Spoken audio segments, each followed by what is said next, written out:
Franklin Conservation Commission. It is Thursday, October 19th at 7 p.m. This Conservation Commission meeting is available to be attended in person at Town Hall or via the Zoom platform in an effort to ensure citizen engagement and comply with open meeting law regulations. Citizens will be able to dial into meetings using the provided phone number, or citizens can participate by copying the Zoom link on the agenda. Or you can call on your phone at 292-205-6099, and the meeting number is 843-1003-2004. If you are having trouble accessing through the link, you can call on your phone and use *6 to toggle between mute and unmute, and *9 to raise your hand. If you do wish to attend in person, the meeting is being held in council chambers on the second floor of the municipal building. I will be chairing this evening, and Jeff Livingstone, Chair Livingstone, will be joining us a little bit later, so we will hand over to him when he gets here. Before I start tonight's meeting, I just want to say a quick thank you to our conservation agent, Rika Lai, and the DPW for our event today that was held at Delcart, which was a cleanup of our turtle nesting habitat, getting it prepared for the spring. They did an excellent job organizing the event, and the site looks incredible. So well done, and thank you for your efforts for that. Normally we do start with our public hearings, but for tonight we are actually, in the interest of time for our citizens, going to start with our minor buffer zone activities. So I would like to see if anyone is available here. Actually, you know what, sorry, first we're gonna take roll call. Richard Johnson. Jeff Milne. Mark LePage here. Michael Ryan. And Meg Hagan present. Do we have anyone here from 37 Elm Street? So if you'd like to come on up, is this sign in over? Yeah, the sign-in The sheet. sign-in's right there, if you could sign in. Over by the side, that's right. Right there. No worries.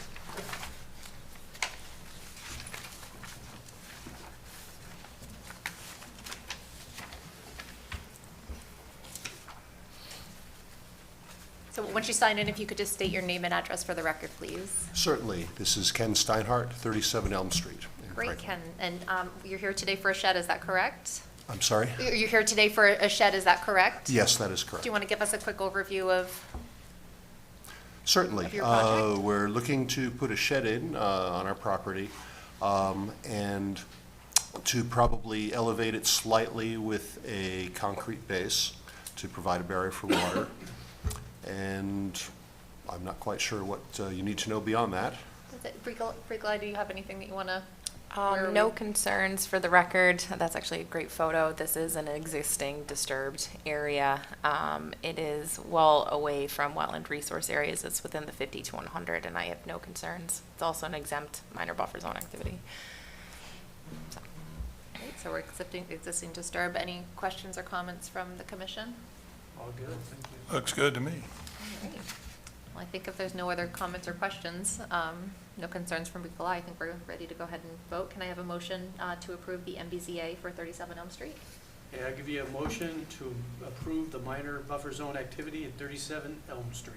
Second. Thank you. Richard, how do you vote? Vote to approve. Jeff? Vote to approve. Vote to approve. Michael? Vote to approve. And I vote to approve. You Thanks guys a are all lot. set. Thanks so much for coming in. Thank you very much. That was Appreciate easy, it. wasn't it? It's nice when they start so easy. Oh, do I have to sign? Yes, please. Oh, sorry.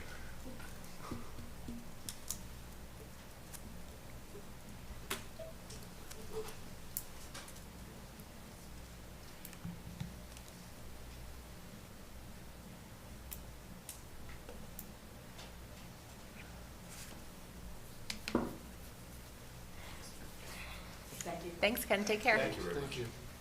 And do we have anyone here for 57 Daniel Street? Thank you.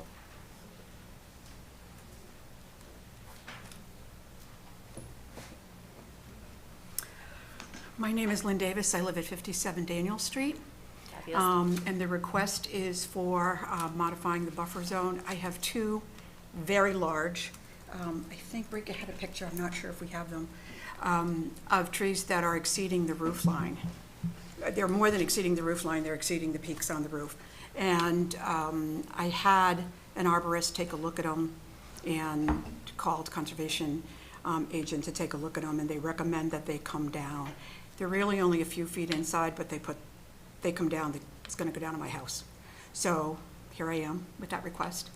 I think you have my request in writing. We do. The other thing is the tree next to it, whose branches are now reaching inside the bedroom and bathroom windows. And I would also like to take that down as well. Thanks, Lynn. Brigla, anything from? I have no concerns. As Lynn stated, she did have an arborist come out, and they are deemed hazardous. They are codominant trees, so they are starting to crack, which screams hazardous right there. Pretty close to the house. Just for the record, the wetland line, that wetland boundary, is actually about, give or take, 25 to 30 feet to the east of where those X's are. So these trees are within 25 to the 50-foot buffer zone, but the wetland boundary has shifted, so I'd just like to put that on record. And are we leaving stumps in place? Or? Yes, so conditioned stumps left in place. Lynn has actually graciously offered, I think 6 feet high is what you said, for the potentially Yeah. 6 feet high. Just as long as they don't hit the house. Yeah. It's a beautiful yard. I mean, I haven't taken down, I live alone, any other trees in the area, and you're welcome to drive up the driveway and take a look. It's a nice place to live. But these are threatening me. They were beautiful when I moved in 16 years ago, but they're a little threatening right now. So. Absolutely. We don't want to leave anything that's deemed hazardous to This, your house. this old lady can't take the power saw go out there if they fall down. Please So- don't. Yes, please don't. Any questions or comments from the commission? All good. All Looks right. good. Well, then can I have a motion to approve the MBZA for 57 Daniels? I'll give you a motion to approve the MBZA for 57 Daniels Street. Wonderful. Second. Thank you. Richard, how do you vote? Vote to approve. Vote to approve.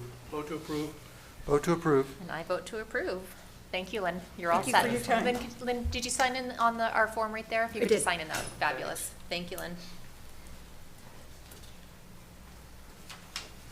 Wonderful. Then I'm going to go ahead and open our public hearings. So let's go ahead and start with our ANRAD for One Paddock Lane. Do we have anyone here for One Paddock Lane? All right, Rico, any updates on One Paddock Lane? Yes, so the applicant has requested a continuance. They're still waiting for survey data. Okay. Any questions or comments from the commission? All right, well, let's go ahead. Can I have a motion to continue the ANRAD for One Paddock Lane then? I'll give you a motion to continue the NRAD for One Paddock Lane. And a Second.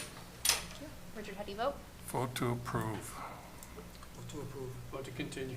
Vote to Continue. And vote to continue. All right, we are cruising along tonight. Is there anyone here from One Financial Park? 100 financial. Sorry, 100 Financial Hi. Park. Help somebody. Hi to the chair. Hi to everyone. Connie Liu with High Point Engineering. I'm here on behalf of the applicant. Fabulous. Hi, Connie, how are you? Doing well. How are you? Very well, thanks. Do you have an update for us? Yeah, I can give a quick update. We are. Do you want me to share? Would it be helpful to share like a visual at all, or should I just Sure. give a verbal update? Yeah, give us Okay. just a second to share, give you access to share your screen. All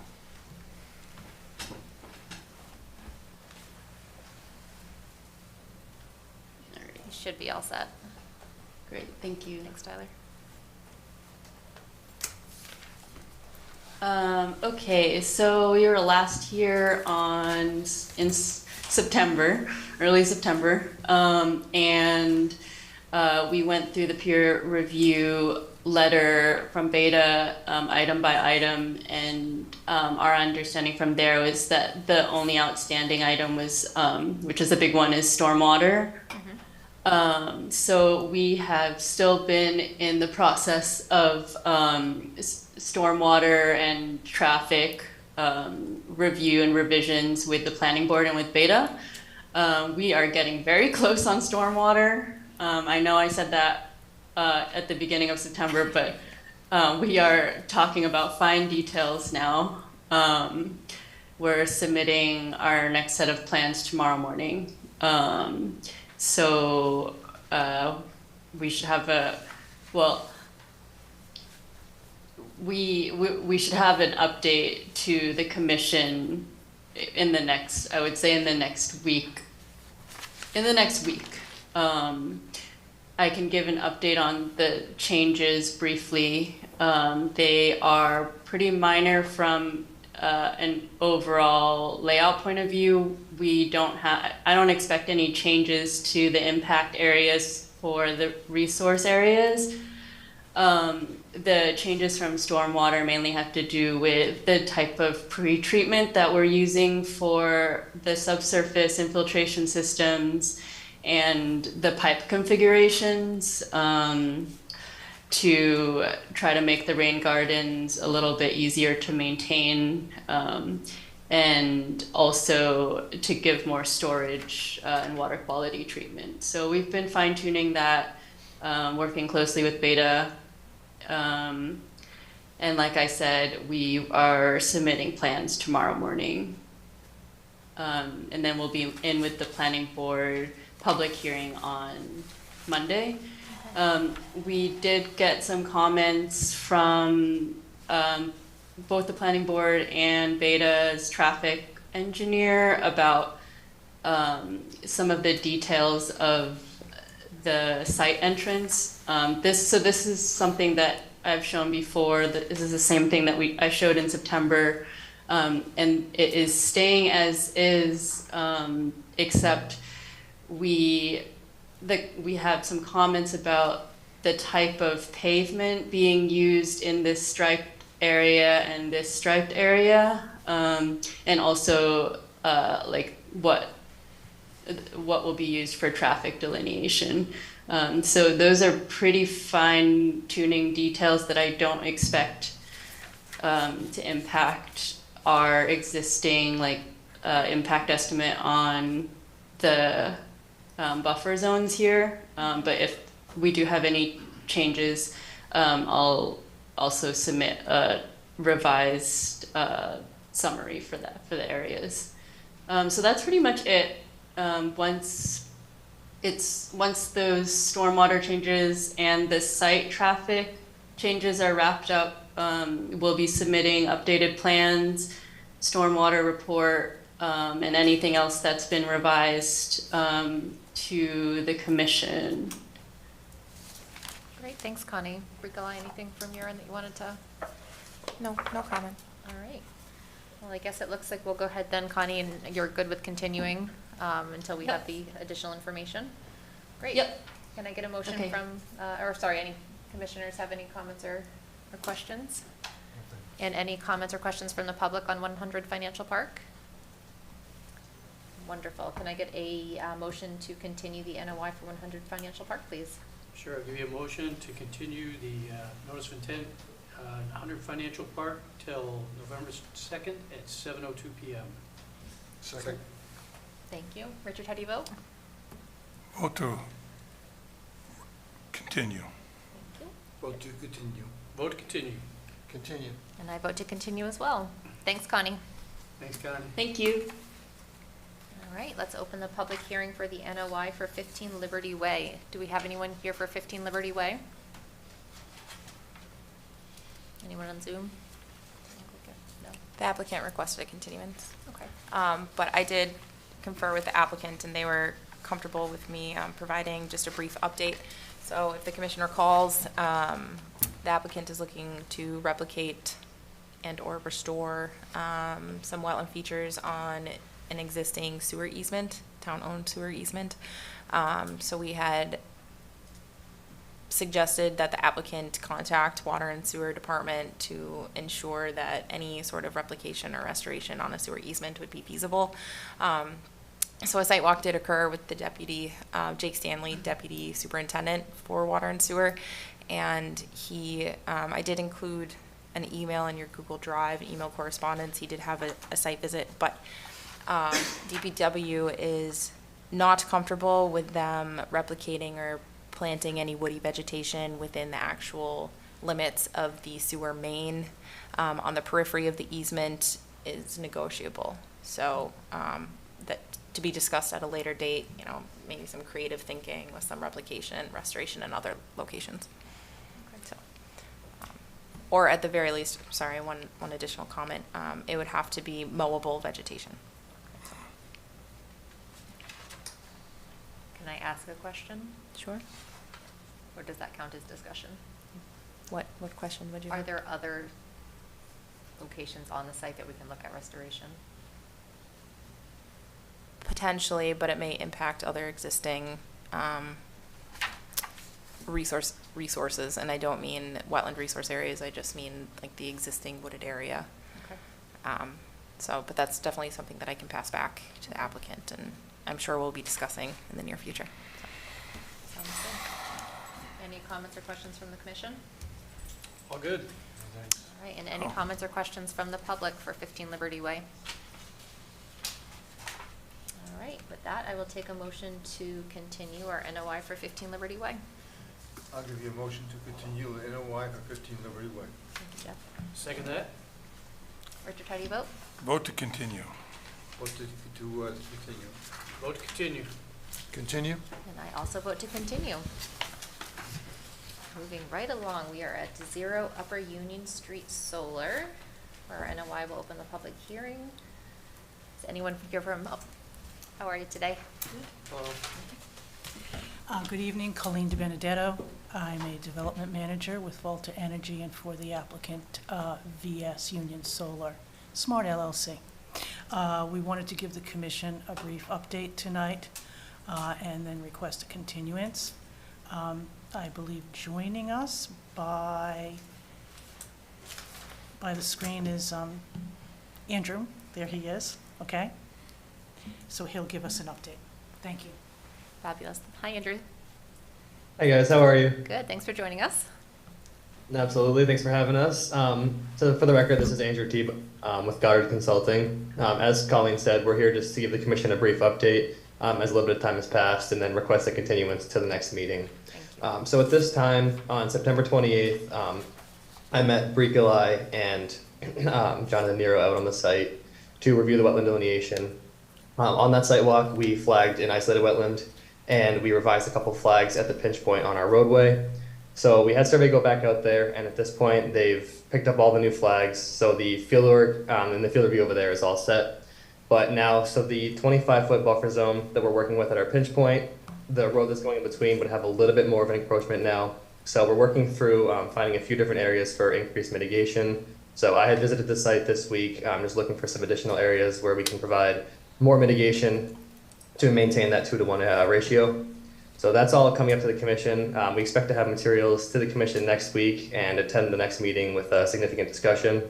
But we just wanted to let the commission know tonight that that's all happened and there'll be revised materials coming soon. That sounds great. Thanks, Andrew. Rico, do you have anything that you wanted to add? No. Okay. I'm All all right. set. All good from you, Colleen. Any questions or comments from the commission then at this time? No? All right, and any questions or comments from the public on our 0 Upper Union Street Solar? All right, then I guess I will go ahead and we will take a motion to continue our 0 Upper Union Street Solar. I'll give you a motion to continue the NOI for 0 Upper Union Street Solar to November 2nd, 7:04 p.m. Thank you. Anyone second? Second. Thank you, Richard. Richard, how do you vote? Recommend, vote to continue. Thank you. Vote to continue. Vote to continue. Continue? And I also vote to continue. Thanks. Colleen and Thank Andrew, you. thanks for coming in. We appreciate the update. Thanks, Colleen. Thank you guys. Thanks, Andrew. All right. Now, we have had a request from Chair Livingston that he would like to be here for any public hearing that is not being continued, which I think our next one is our first one not being continued. Is everyone okay if we do like a 20-minute recess and pick back up at 7:40? Or should we? Yes. Is he able to act on this one? I thought he was recused from ours. Chair Chair Livingstone. Livingston is not, no. Was not- That was the No. previous chair. Yeah. Oh, okay. That was Chair Gallagher previously. Question? Did you have? Yes, I just had a quick question. You were talking about a 20-minute break. Yes. We're actually here for the 0 Bed Street, and I just noticed we got a copy of the agenda. It says they're requesting continuance. Do you know if that is not being heard tonight? So that's actually the red request continuance equals applicant requested continuance. So if you look at the other agenda items, there's a red request continuance. It's a legend or a key for what REQ period CONT period means. It didn't refer to. Yeah. Oh, I see. Okay. Sorry about that. Yep. Good Sorry about question. that. So, sorry, just what you said, sorry. So they did not request a continuance. This is, yep, so there'll still be a presentation. Yep. Yes. Megan, can we move ahead with the other 3 items that were requesting their continuance? Are we able to go out of order on the You are. agenda? Yeah. Is everyone comfortable if we do that and grab the 2 that are, I think we have 2 more where we've had requested for continuances? And Yes. that will shorten everyone's timeline, I guess. If we're comfortable with that, so. Vice Chair Hagan, real quick. Yes. Chair Livingstone did just text and say 20 minutes, so Okay. he is on his way. All right. Let's go ahead and do that, and then if we need to have a quick recess, we will do that. So let's go ahead and open up the public hearing for the ANRAD for 124, 126 Grove Street. Do we have anyone from 124, 126 Grove Street? Nope. Okay. Applicant requested continuance. Great. Any update from your end, Bricolai, that you wanted to? No, they should have been out either this week surveying or will be early next week, the revised flags. So Okay. they will be submitting that information soon. All right. Well, we will wait for that information then. Any questions or comments from the commission? All good. Oh, All right, and any questions or comments from the public? All right, with that, I'll take a motion to continue our ANRAD for 124, 126 Grove Street, please. I'll give you a motion to continue the ANRAD 124, 126 Grove Street to November 2nd, and I think we're up 7:05. 7:05, yep, 7:05. Second. Thank you. Richard, how do you vote? vote to continue. Jeff? What to do, continue? Vote to continue. Continue? And I also vote to continue. All right, next we will open up our ANRAD for Tri-County High School. Do we have anyone from Tri-County here with us tonight? So the applicant has requested a continuance, but Beta has provided a peer review letter, which is an accumulation of DEP comments, agent comments, and then Beta's comments as well. So if the commission would like, John Nero, Beta is here, and he's more than willing Yeah. to present. John, we'd Go love for an it. update, please. Good evening. So we did conduct our site visit out at the Tri-County School earlier this month. It took about 2 days to finish the entire ANRAD. They did request confirmation of all resource areas on the entire campus. So many are probably familiar with the property just off Pond Street, where it intersects with 140 down by the large shopping plaza. So the site is generally fairly built out, athletic fields, driveways, parking lots, the school buildings themselves. And typical for those types of properties, you find interspersed wooded areas, wetland complexes within them, which are provided hydrology by stream courses as well as drainage outfalls that funnel stormwater from the development essentially into these wooded areas. So I would say largely, probably about 80% of what was flagged out there we concurred with. We were generally able to find all of the flags. It was flagged earlier this year. We had a handful of flags that we specifically noted in our report that we've recommended moving up gradient from their current location. We've also looked at a few areas where we did see indicators of hydrology outside of the flagged wetland boundaries, but did concur that there was not sufficient hydrophytic vegetation or hydric soils to support a wetland designation. Aside from a handful of flags that were moved, one more notable part is we did observe what we believe would qualify as an additional stream that wasn't picked up out there. It was almost entirely within a wooded area at the site. The applicant did not flag it because generally a stream located upgrading of a wetland is not considered jurisdictional under the Act or the bylaw.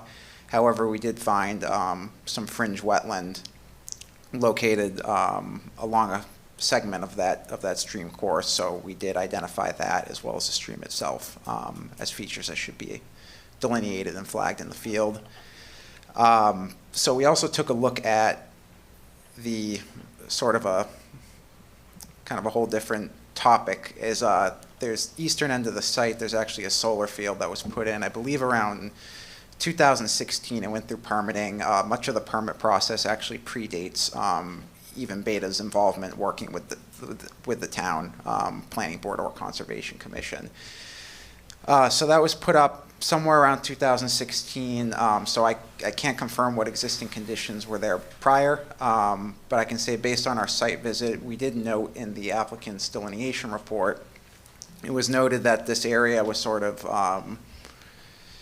sort of written off as having some stormwater features that would be non-jurisdictional. So we were able to actually get in both around the perimeter and then into the fencing to walk the arrays. And we did find significant areas of not just standing water, but also very established hydrophytic vegetation, even down to very wet species like soft rush and cattails growing out from under the arrays. As well as standing water up to a foot deep and very clearly developed depleted hydric soils. So those were located all along a majority of the rows of panels, potentially formed over the years or exacerbated by runoff from the panels landing in between the rows.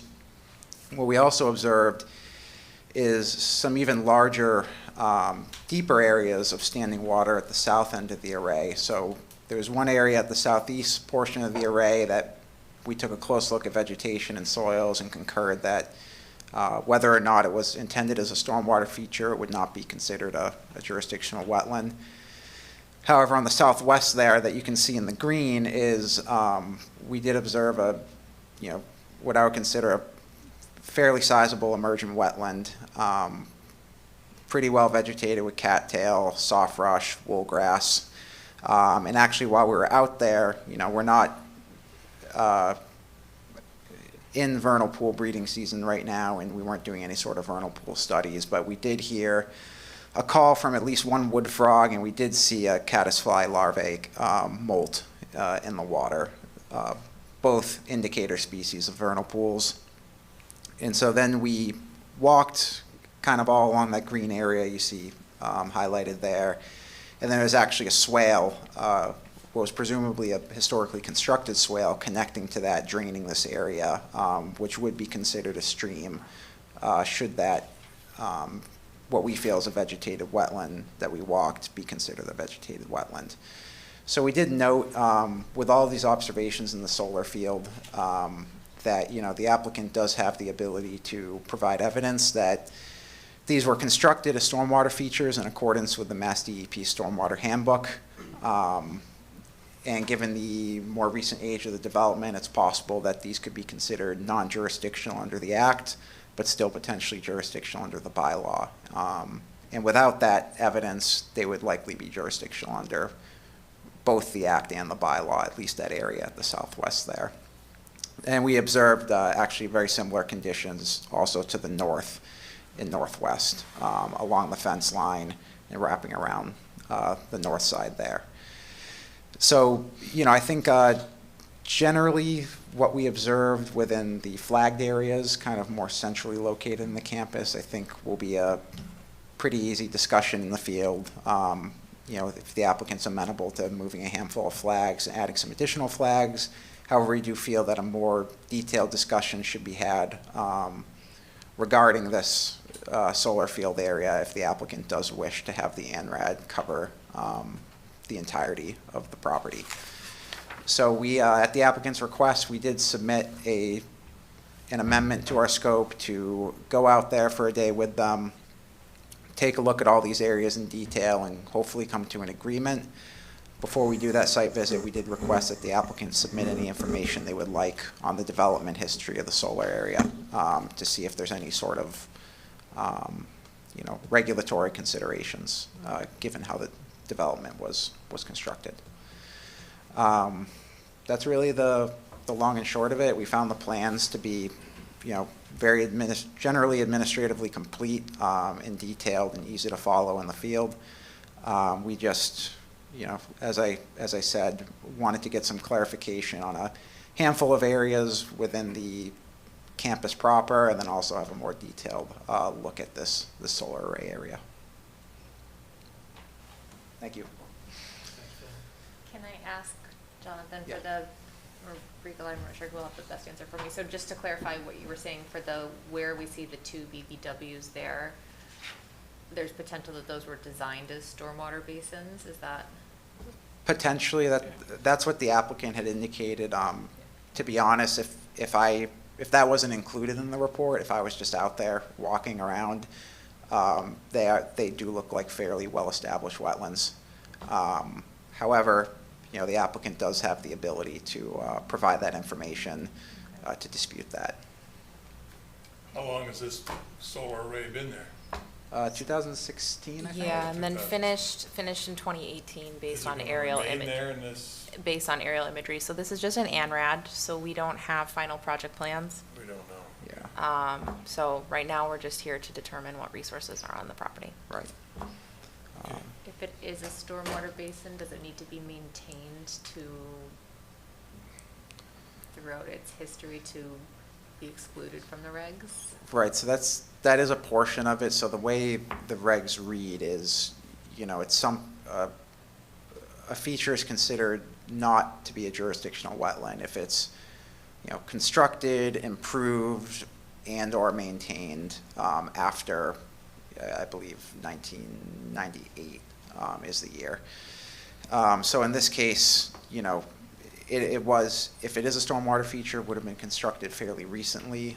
So even if it wasn't maintained in accordance with their O&M plan, it could still potentially be not jurisdictional. But the applicant would need to demonstrate that those stormwater, I guess the sort of the, you know, kind of finer part of it is that they can't just be, you know, kind of any kind of stormwater feature. It would have to be something that was constructed in accordance with the Mass DEP handbook and specific BMPs. Okay. So, So what's the implication if it's determined to be non-jurisdictional? it would be a significant increase in jurisdictional areas of the property versus what was flagged. I would say in the event that none of those areas were considered stormwater features, there could be, you know, significant amount of area in that solar field that is either jurisdictional under the local bylaw, the state act, or in some cases both. But what about in the opposite case? If it was determined to be non-jurisdictional, then it just doesn't show up on the plan at all? Right, so if it's non-jurisdictional, you know, that would prevent any of these features from being considered bordering vegetated wetlands or streams under the state act. But as we've seen on a few other projects, the Franklin bylaw does not distinguish between stormwater features, so it would be at the commission's discretion at that point whether they would be wetlands under the bylaw. All right. I think maybe from here we table further discussion just until the applicant's with us again, if everyone's comfortable with that. Thank you. Awesome, thank you, Jonathan, I appreciate Thanks, the Jerry. update. Any other further questions from the comments from the commission? Awesome, and any questions or comments from the public?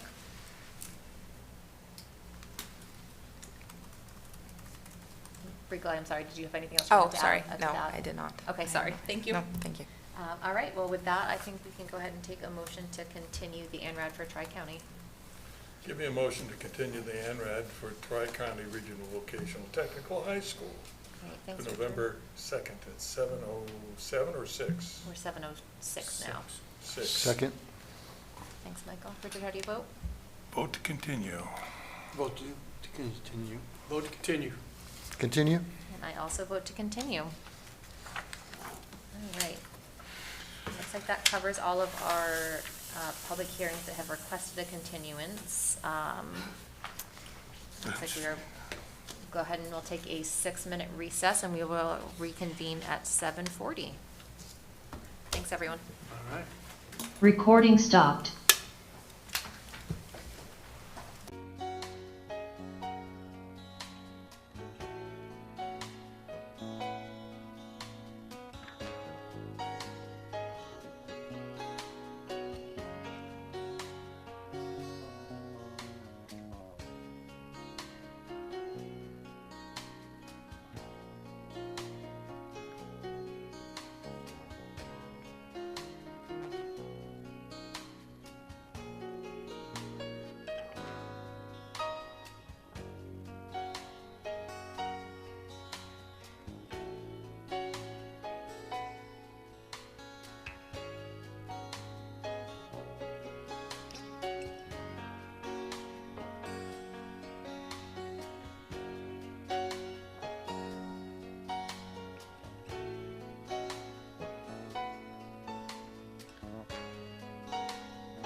Recording in progress.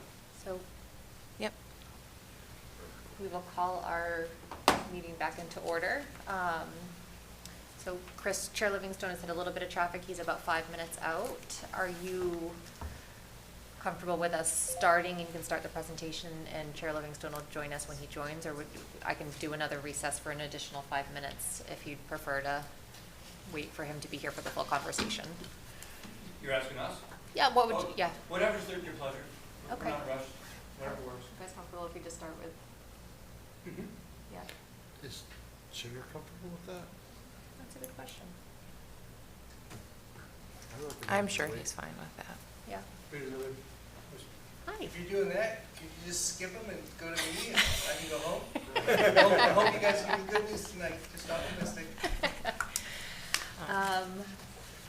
I think just because we are going as far as just the order of those that haven't been, I know. Hey, it can't hurt to ask. Respectively, honestly. Yes, no, thank you. I think since he'll be here in a few minutes, I don't think he'll be, And he did request to be here for any ones that had the potential for approval. okay. And I hope I do, so I can wait. There you go. You know, just so that you don't have to repeat yourselves, why don't we go ahead and take another recess just for an additional 5 minutes if that suits you, and then we'll, yeah. All right, so we will recess until 7, we're now 7:42, so 7:47, an additional 5 minutes. Thank you, guys.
This is WFPRLP Franklin on 102.9 FM.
7:47. Recording in progress. Thanks, everyone, for your patience. We'll go ahead and reopen our public hearings. Jeff Livingstone is now present, joining us at 7:47 PM. Jeff, just for an update, we've gone through the public hearings that have requested continuances. So we're going to start back up at 121 Grove, and then we still have Fremont and Zero Bend. All right, so we'll open the public hearing for, I'm sorry, do you want to take No, over? no. Go. Open the public hearing for 121 Grove Street. Thank you for your patience, guys.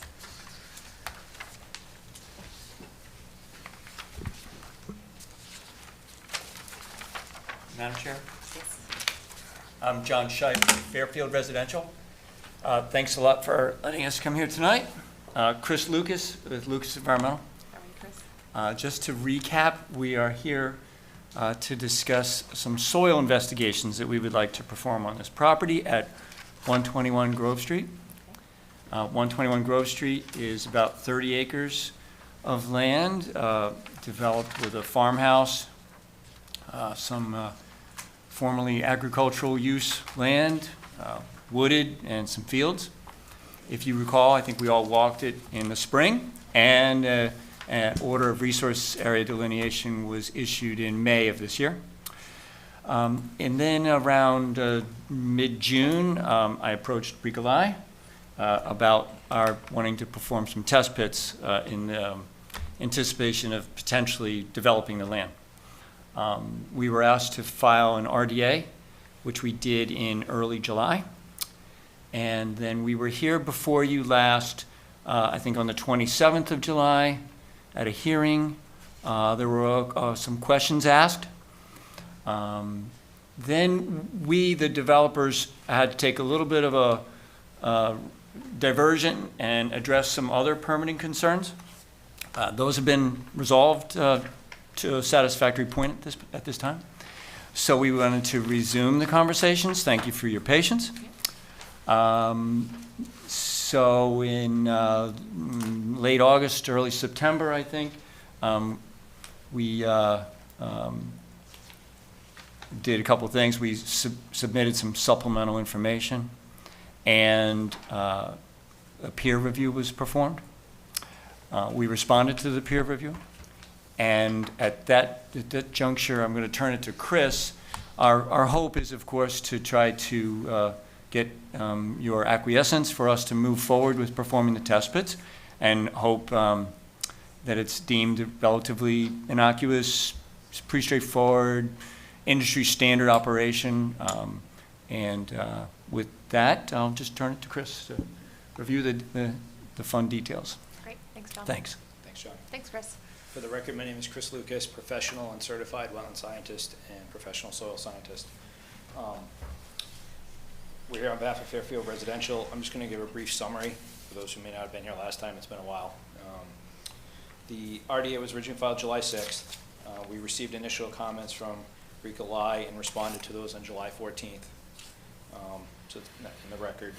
We then filed a supplement on September 26th to address the discussions, and provide some additional information, which included identifying the approximate locations of the 6 intermittent streams that were not previously delineated.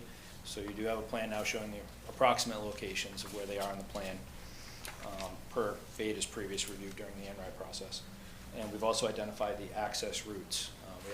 We have a test pit plan, which I have shown here. I can flip it around. We also have the access routes shown on a separate plan. We then received Beta's comment letter dated October 4th.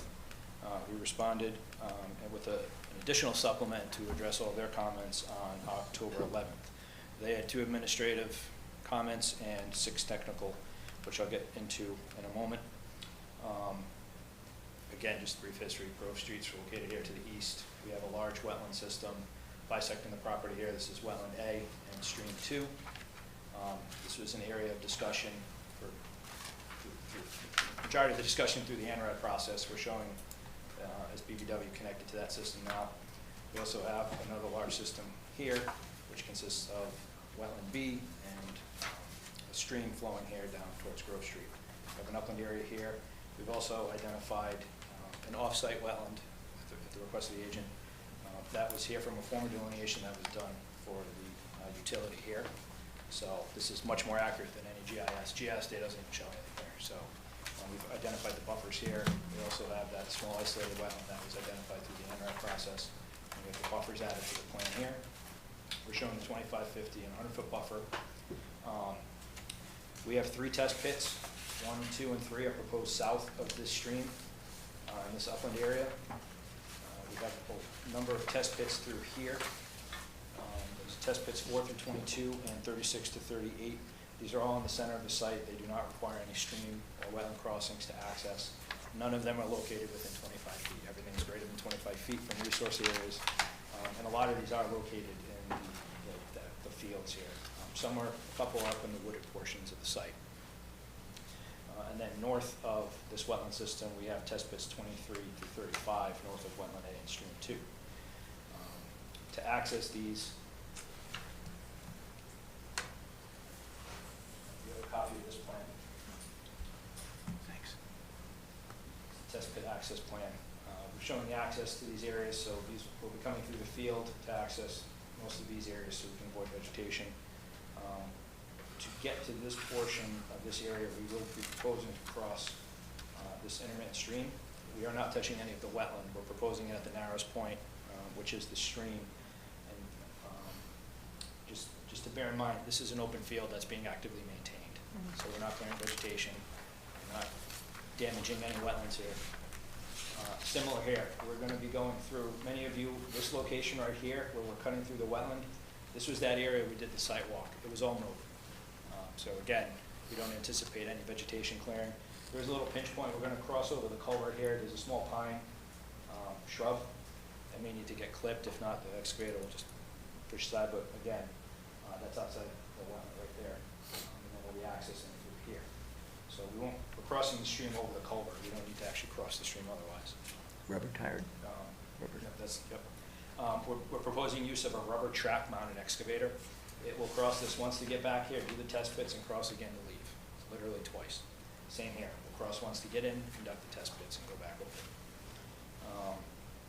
Most of these access routes are primarily in uplands or the buffer zones in non-vegetated areas. We said test pit locations can be modified in the field if we need to adjust them slightly to avoid, say, a large diameter tree. The goal with this is, the plan with this is, because we have the flexibility and this nature of this site, we can avoid all trees greater than 3 or 4 inch diameter. The excavator, there's plenty of room to move around there if we need to avoid large trees, so we don't anticipate any clearing. It's exactly how it was done a year ago when the test pits were done for this previously. We've had, I don't know how many test pits were done, John, but there were a number of test pits through there that accessed these areas, and there was no major damage. We've all been out there. Data's been out there. They didn't observe any significant damage or clear cut or anything like that. Briefly to go through Beta's comments, just to address those for the board, we believe we satisfactorily addressed them. The first administrative comment was addressing adding the buffer zones associated with the IDW here. These have been added. We addressed that. The other comment was regarding the intermittent streams that weren't delineated. Beta suggested that the commission consider a condition that the precise locations of the streams are not approved under this determination. We fully support that condition. And we think it's an appropriate way to move this forward. There were 6 technical comments. The first one was about if we need to stabilize any areas where the test pits are occurring, what we're going to do. They suggested a possible condition. We're open to a condition, but we'll also provide a seed mix in areas if we need to seed. It's getting late in the season.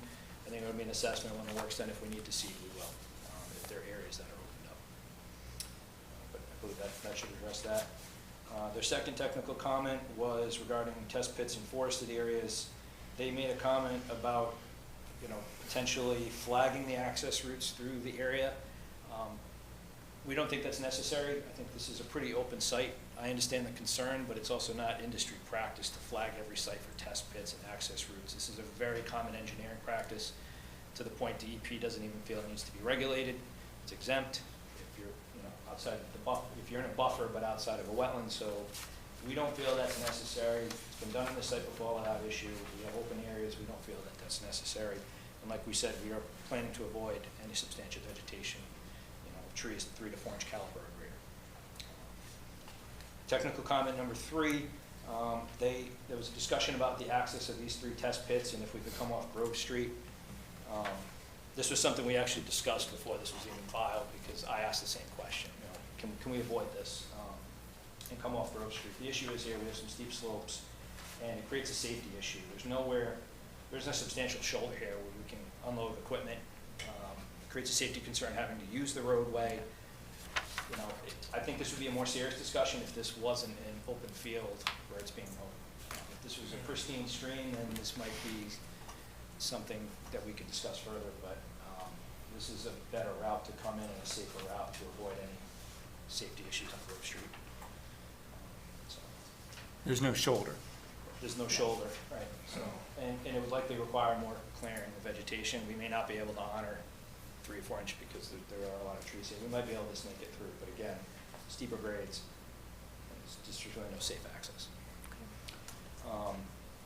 Technical comment 4 was about filing under the bylaw only. We did not. We filed under the Wetland Protection Act and the bylaw, this RDA. We provided all the verification.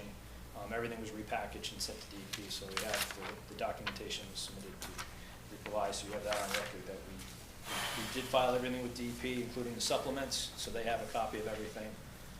There's proof in the packet for that. Our intent is, just want to clarify that we are filing under both. So when you make a decision, it's under the State Wetland Protection Act and your local bylaw. Technical comment 5 was a discussion, because technically we are crossing a wetland, we should submit a variance. If we get into the technical need, yes, I guess you could see it that way. So we are formally requesting a variance from the bylaw regulations for the test pit work to cross the wetlands and to cross the 25-foot no disturb zone. Again, the only areas we're touching the 25-foot are to access and cross over. There's no, we're not proposing any test pits in the 25-foot. So to that point, we've outlined the reasons, which I've already discussed, as to why we think it's appropriate. The rubber track, it's disturbed, we're avoiding trees and such. Going to that, that requirement also discusses alternatives. I outlined them, but basically there's no other way to get up here. This is the best location to cross, because we're not altering vegetation. Anywhere else, we'll have to clear and cross over wetlands. It's just not feasible to get here. This doesn't require any crossings, and I've discussed the reasons here. There's no other way into this portion of the site, either here or here.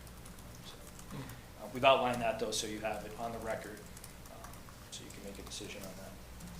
And the last technical comment was, again, regarding clarifying if removal of vegetation is required in the 20-foot. We don't believe we need to. I can't guarantee. We may not have to remove some brush, maybe a small shrub, but again, we're not going to plan to move any large diameter trees. Small diameter, 3-inch or greater is pretty small. But we're not going to be doing any of that in the 25-foot. We formally requested a waiver in case we need to, but we don't anticipate it. So I think with that, our hope tonight is, we believe we've satisfied all Beta's comments, the commission's comments, and we'd like to see, a negative determination this evening and move forward, because we'd like to begin the test program as soon as next week, if possible. And again, we are specifically doing these test pits so we can complete the design and the stormwater management for the notice of intent for the project. So this is specific. I think we're at a good point here. So I'm going to jump in with a couple questions, and then, so for my educational purposes, looking at, am I correct, is it 35 test pits? Is that the correct number? I believe it was Sounds right. 38 test pits. 38. Is there an industry standard for how many are used and where they're put, or is it sort of dependent on the project? Excellent question. And as a civil engineer, these test pits will inform our design.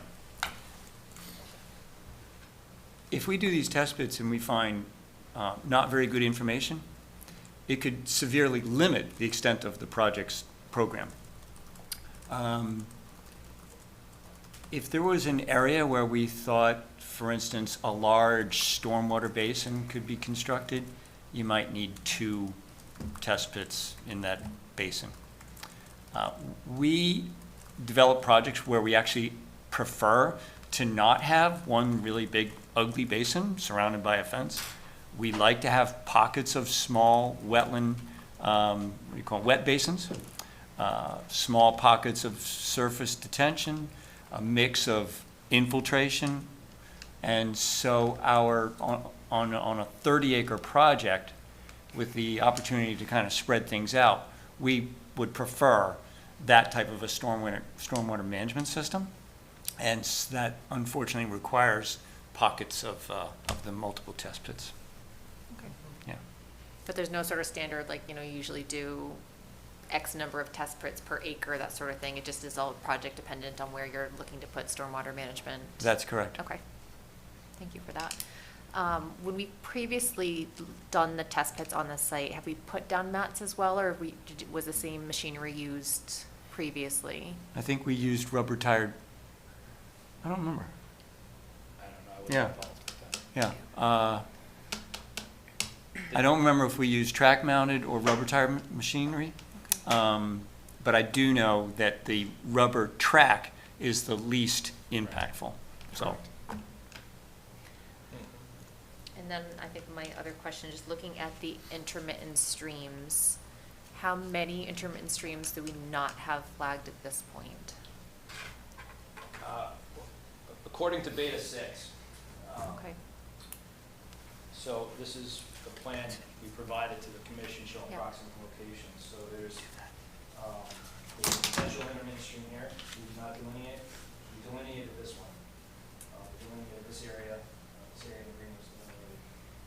There's another potential intermittent stream, so we label these potential, this was number 4. This one here is a potential stream here, was number 5 and number 6. Number 7 was here, a small little area that Beta believes there's a stream. And then number 8 is another area here. So there's 6 total. Okay. And we've identified the approximate locations for you, so you have. Is number 5 the area where when we had our field visit, we had the little confab around the number 5?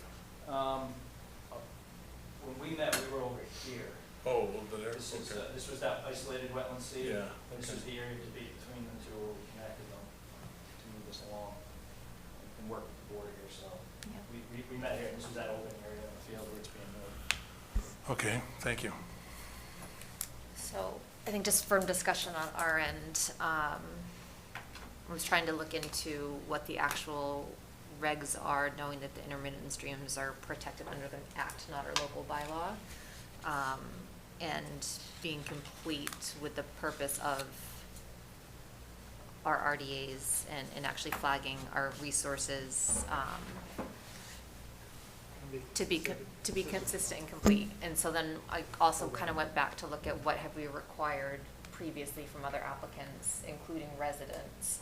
And we have actually required, including residents, to flag all resources for completeness, to ensure projects going forward, resource areas are identified.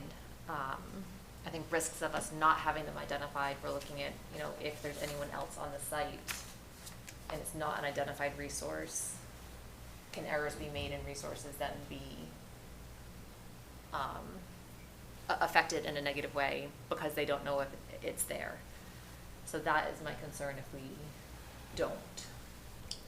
This is just to do test pits, Just for the test pits right now, yes. right? So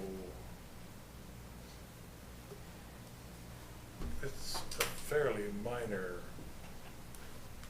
procedure that they want to go do, and I understand completely they need to have test pits before they can do any design work on this thing. Yeah, absolutely. Right. And it appears to me that there's an abundance of delineation of where the wetlands and where the streams and stuff are to accommodate a test pit. But as the thing goes forward after the test pits, yes, we need all these things marked on the plans where they're supposed to be. But whether we need to, the plans I've seen are quite thorough in terms of where things are, and this is a test pit. I don't see that we need to, I think doing test pits is something that we should look favorably on. I mean, I certainly agree they need to have access to be able to do them so that they can do their proper planning moving forward. Jeff, it's kind of this story. Is there an issue with precedent here, or? Well, I mean, again, as Jeff? Megan said, we typically have asked the applicants to flag all resources. Also, there's the nature of the ORAD, right? So we want them to be consistent with any resources that were specified or proposed. Chair Livingstone, might I interrupt you? Could you speak into your mic? It's just hard for our meeting minute taker to hear for the record. Thank you. Sure. Thank you, Nikolai. Sure. So what I was saying is that, to answer his question, we have asked the applicants, historically, we have asked the applicants to delineate all resources identified, particularly if they've identified anything in the ORAD. If anything shows up in the ORAD, even proposed, we've asked them to delineate that. And mainly is to create a consistent record between the ORAD and the delineation, so that if indeed there's any additional parties in the future to come across this party, possibly to say, for example, we've had situations where the original applicant has run out of money, has stopped, has sold the property, whatever. Basically now it goes back to someone else, some third party that wasn't even involved in this. And the question is, do they actually have legitimate delineations or not? Or are they partial delineations? Because that runs into a big problem. Because then you start developing site plans, and then you don't know that certain resources have not been fully delineated. And that runs into a big problem. We have run into that problem. So I'm just saying, there is the tendency to err on the side of caution in terms of more delineation as opposed to less delineation. It's a minor thing, to be very honest.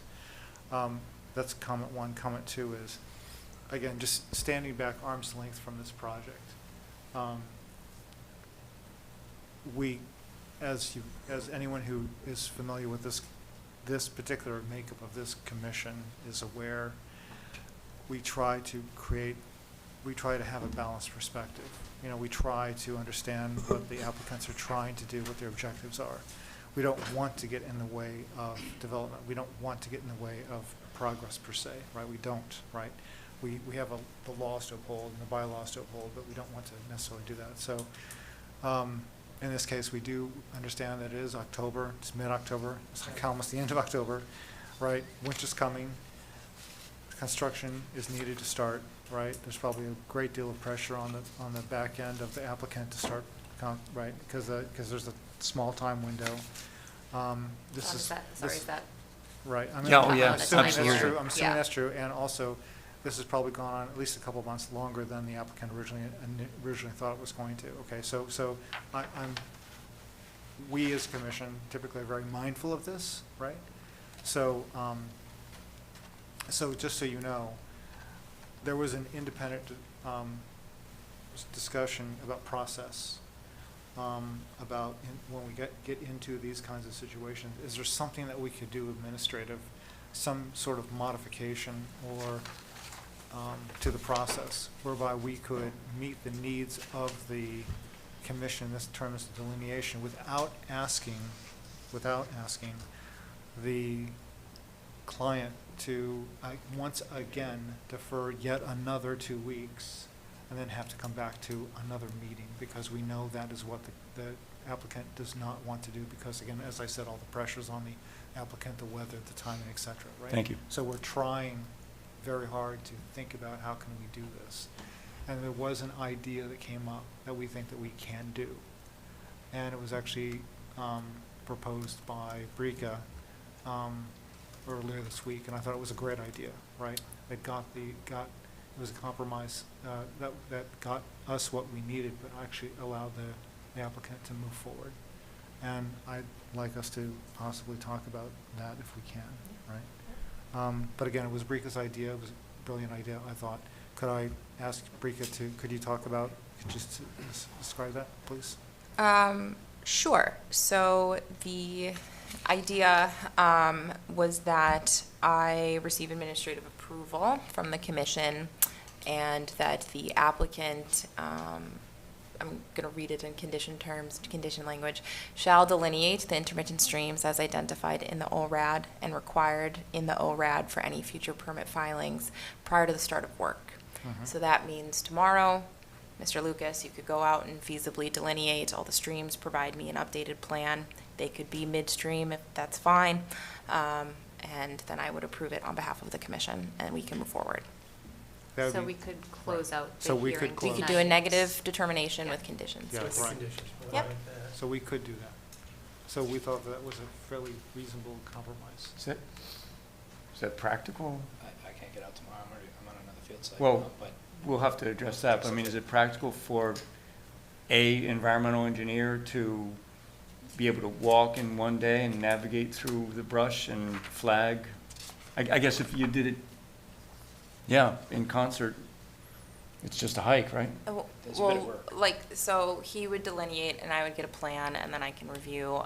It's your project, but I am just fine going out and just reviewing. Likely, I know Chris Lucas for the 98% of the delineation other than previously approved wetland C, the delineation was good, so I trust, Mr. Lucas to be able to identify these streams, delineate them accurately, and I'm sure it'll be a light lift for approval. And it's not like we would need to survey locate them. They would need be to flagged. they need to be on the plan, yeah. That would be the idea. So we would have a complete finalized plan. But Well, again, that would require defer us back to- flagging, pardon me? I was gonna say defer back to the commission on that, so please just. So we're trying to make it consistent. Oh, yeah, and when you first explained it, it sounded like Monday we might be doing work. But if we get into the details, Well, that's a question, so there's a question back to the applicant. pardon me? There's a question back to the applicant. I mean, Yes. this is what we came up with. Yeah. but we don't know if that will work for you. I think the timing could be, if we have to flag it, review, survey, and put a plan, we're looking at a couple of weeks. Even survey, Well, that's my question back to you. It sounded like walking it on Friday, things would be hunky-dory and we could be working on Monday. But again, the devil's in the details. If what your expectations are is that it gets flagged, then a surveyor visits the property, locates all of those locations, plots it, that's other multiple days. So it's a larger issue than you think, if that's what you're asking for. so If instead, it's Chris or somebody walking out there with fuchsia-colored tape and hanging the flags, and then Bricolai going in an hour or, later in the day and walking it, saying, yeah, that looks about right, everything's good, that's, Mr. Chairman, that's great. Madam Chair. So, yes. Is it possible, if I may speak to Mr. Lucas here, do you have a Trimble unit? I mean, it could really happen in a day. You could go out in the morning, you could flag in GPS with a Trimble unit or an R1 unit simultaneously, and I can go out in the afternoon and review. So there is a potential, and then the Trimble and the R1 unit are GPS. Okay. It's a system to take points. Yep, yep. right. And then it can just be reflected on a plan. I don't know what kind of accuracy we might get with the woods back there and some of those, got some topography in there, John. Well, do you have GPS? No, I Yeah. have somebody, but he probably can't get out for about a week. So. Yeah, I mean, Gary and Helen are great surveyors, and I Yep. don't know if they have that device. I've actually asked them a couple times, but it's a solution that would expedite. And by the way, before I say it, thank you, Bricolai and the commission for working with us here. I appreciate this idea. We're just trying to figure out. Yeah, absolutely, appreciate it, yeah. So one thing John and I had discussed as a potential compromise on this, when we left the ANRAD review, we were under the impression we would only have to flag those if we were impacting the areas. I understand the board and Bricolai had a different interpretation of that, so we kind of, I think, left on different pages. Because these are test pits and pretty benign and we've shown the approximate location, could I suggest a condition? And Beta had noted this in their letter, that a condition could be warranted that the streams would be delineated for the future filing. We do anticipate filing the notice of intent in the near future. Could we agree in this case, because all these intermittent streams are located entirely within the delineated, still flagged wetlands? Okay. There's no chance somebody can accidentally cross them without crossing into the well. It's very Okay. visible in this case. Okay. And I understand the concerns there, you know. The ORAD was very clear on these 6 areas. The flags are written out, the locations are written into the ORAD, so there can't be a mistake. Could I suggest maybe a condition that we flag them for the NOI? So when we submit the NOI, we'll have them delineated, it can be part of the review, Beta can come out and look at it, or Brica Lee, we can get it all done at that point with the notice of intent. I think that might be a fair compromise that allows us to move forward and gives you comfort knowing they'll be flagged in the very near future. I may not get out next week, but I could flag them soon. We could even let Brica Lee know if she wants to come up, sorry, Brica Lee, if she wants to come out and look at them before we file the NOI, or we can do it once we file the NOI, but we do anticipate filing soon, and we think that might resolve this. Let me just say this, so again, let me go back to like first, I call it first principles, sorry, my thermo professor. First principles, which is, what is the objective? The objective is to try to prevent any work being done in a resource area, right? Right. Okay. It doesn't look like that's going to happen here, okay? Right. And we're trying for consistency.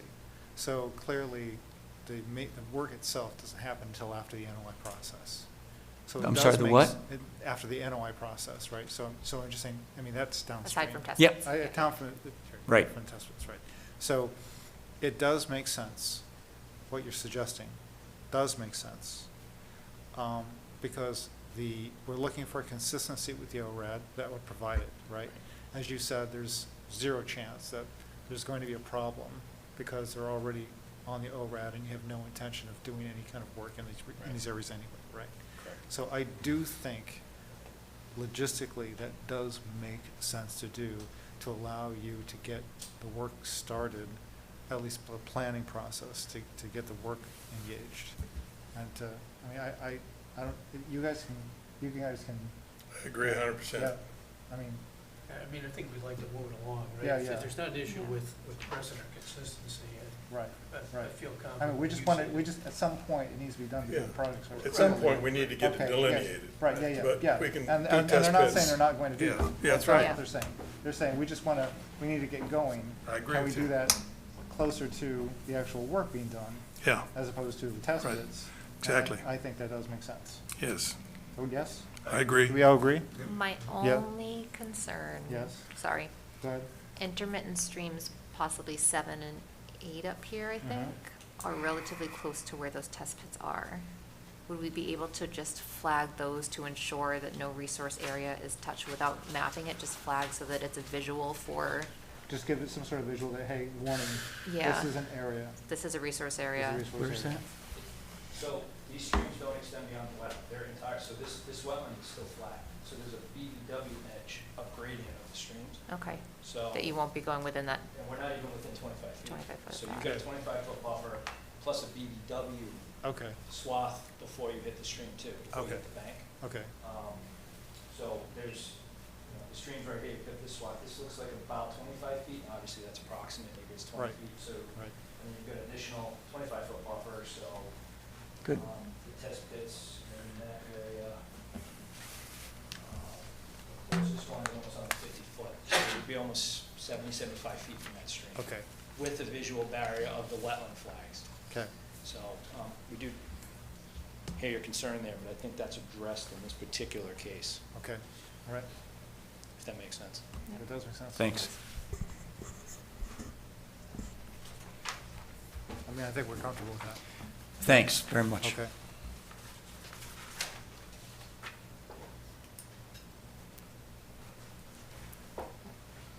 So then we just have it clearly conditioned Mhm. that the streams do have to be delineated through the NOI process? Yes, yes.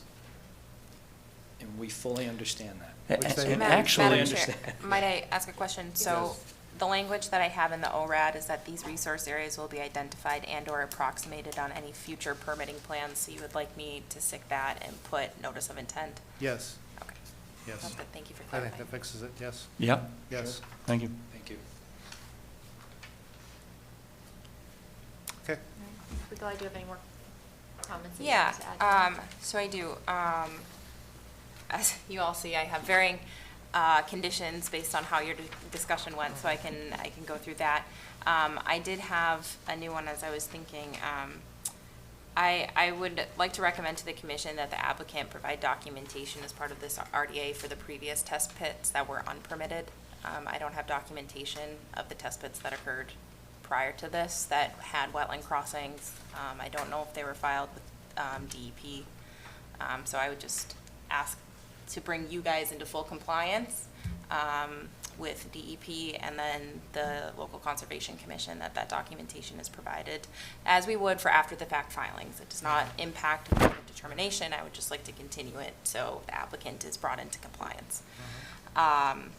So going through the conditions, we're gonna go condition 2, option 2 here. I guess that's one question. So what did you guys find with the previous test pits? What did we find? Yeah. I think we did 15 or 16 test pits. They're scattered. Okay. And what that provided us is an idea of where we found refusal ledge. Okay. Some of them were 2 or 3 feet below the surface. Some of them we dug down, 10 or 12 feet. So it tells you where ledge is. It also gives you an indication of the types of soils, glacial till or clay or, something like that. And it also tells you an idea of where the estimated seasonal high groundwater is. So they varied across the site, but those are primarily what you look for when you do test pits. Okay. Yeah. And it was a mix. And when were those done? Pardon me? When were those done? I was just curious. Yeah, no, it was early summer or spring of 2022. Okay. Yeah. Pretty recent. All right. Mhm. Thanks. And I apologize, one of us remembered calling and chatting with somebody in the town and looking at the bylaw, and I guess we interpreted it differently. So, we thought it was exempt, but, it's here, there, or there right now, right? Thanks. Okay.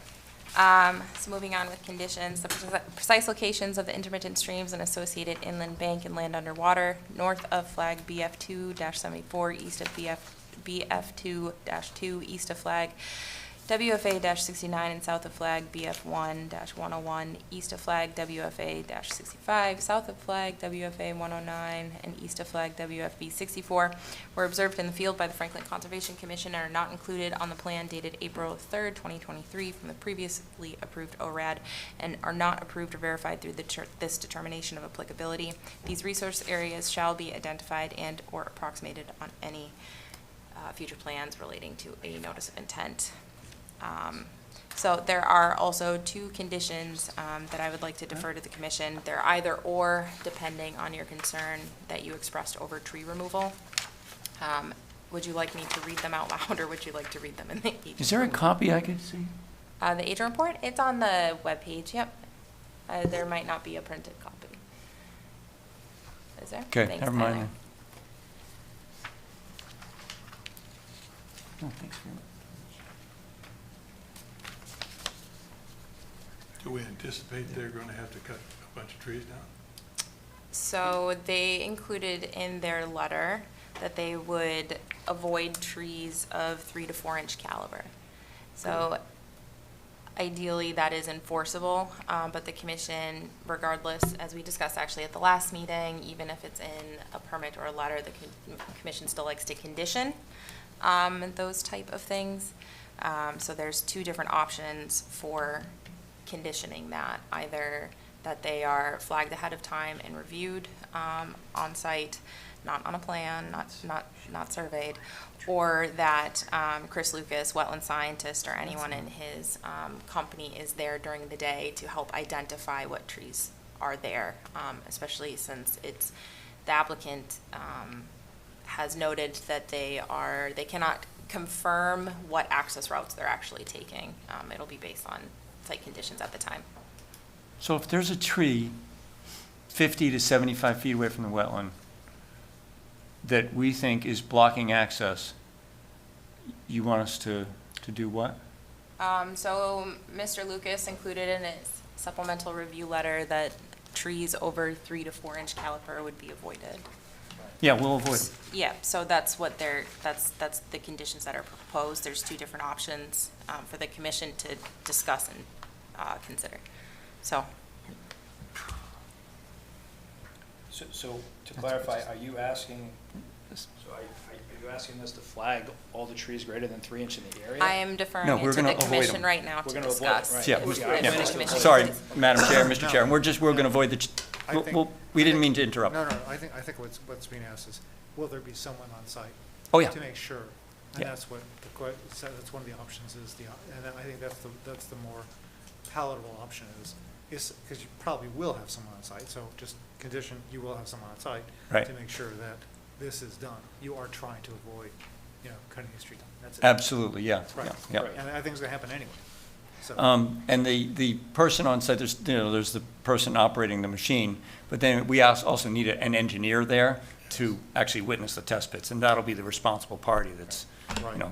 yes. Right, it might not be Lucas Environmental, but it might be someone from R.J. O'Connell or. Yeah.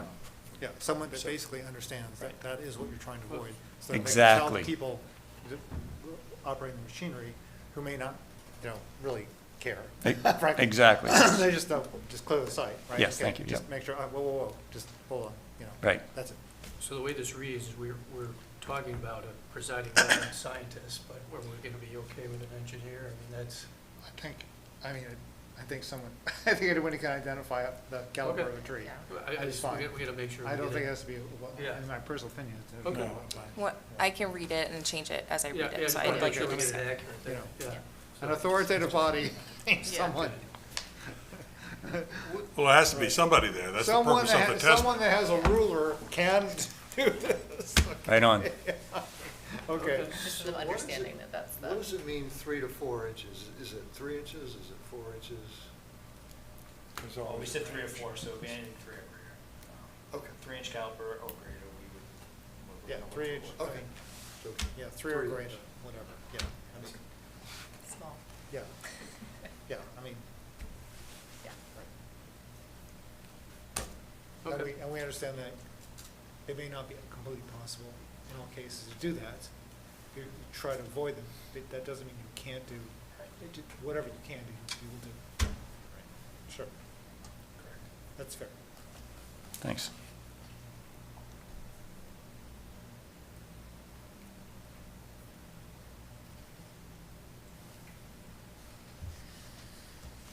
Am I good to continue? Yes, please, Yep. thank you. So, the applicant shall identify all trees of more than 3-inch caliper throughout all access routes, once confirmed, as noticed in the Lucas Environmental Incorporated RDA Supplemental Letter Number 2, dated October 11th, 2023. The presiding engineer, wetland scientist, or person conducting the test pits shall be on site during all scheduled work to confirm that trees of more than 3-inch caliper are not removed to the best extent practicable. Okay, so continuing on, the applicant shall seed and stabilize all test pit areas with New England Plant Conservation Wildlife Mix as noted in the Lucas Environmental Incorporated RDA Supplemental Letter Number 2 dated October 11th, 2023. If the proposed seed mix changes, the applicant shall notify the conservation agent immediately. It's a courtesy notification, that's all. The applicant shall notify the conservation agent prior to any necessary vegetation removal within the 25-foot no-touch zone. As a side note, Vice Chair Hagan, this would assist in quelling any fears about encroaching upon the isolated, intermittent stream. Per Lucas Environmental Incorporated RDA Supplemental Letter Number 2 dated October 11th, 2023, no vegetation removal is proposed within the 25-foot no-touch zone, but is included in the variance request should it be required. So essentially with this condition, I'm just asking that they give me a courtesy notification if anything changes. The applicant shall notify the conservation agent immediately should the number of test pits proposed on the test pit access plan prepared by R.J. O'Connell and Associates Incorporated dated June 23rd, 2023, increases or shifts into the 25-foot no-touch zone.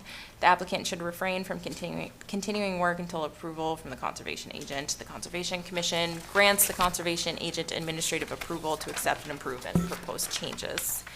And then a final condition that the applicant shall provide documentation for the unpermitted test pit work that occurred in 2022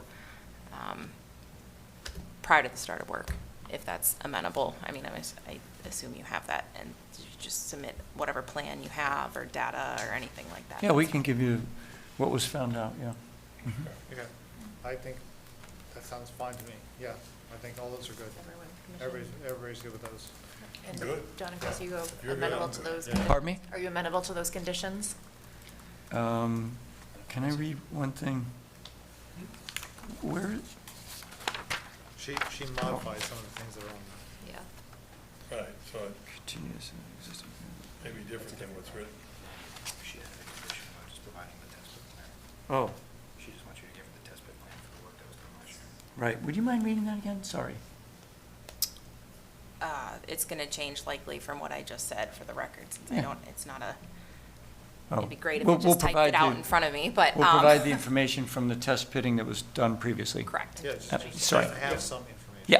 Right, Yeah. so, right, I think they just need the location, John. Yep. Yeah, that's Yep. all, that's all. We're, yes, we're okay with those conditions, yes. Okay, All right. okay. And any Good. other questions or comments from the commission then? No. Good. No. All right. Good. And any questions or comments from the public for 121 Grove? All right, well, with that, we can take a motion for a negative determination for the RDA for 121 Grove with conditions as stated. We need to close this. Oh, you're right, thank you. We do need to close the hearing first. Thank you, Jeff. Before you can I have a do- mo- I'm sorry? Sorry, before you do, Yes. because I'll kick myself later. 20 minutes ago, we were talking about an administrative type of approval that was a segue toward our starting pretty quickly. Yes. We still have that going on? Actually, I think we did one better, right? Yeah, as long as the timing is also equally as expeditious as the administrative approval was going to be. John, how did we agree we were gonna just flag the additional lot? Yes, Yep, we're yep, just that like- part. I'm yes. talking about, I'm actually talking about hopefully starting Monday or Tuesday, really, to be blunt. So, So you're requesting the issuance of the determination, so we have it, so we can start on Monday, correct? If not what Chris just said, then some sort of administrative approval, so the work can start. So, Rika, I okay, will so have to say that. clarify, once the commission votes a negative determination for the RDA, the applicant can feasibly start immediately. Right. There is no administrative approval for Right. accepting a plan that has been delineated, because we have moved past that situation. yes. The only time-sensitive condition was that I just received that documentation. that's So it. that That's was it. Yeah.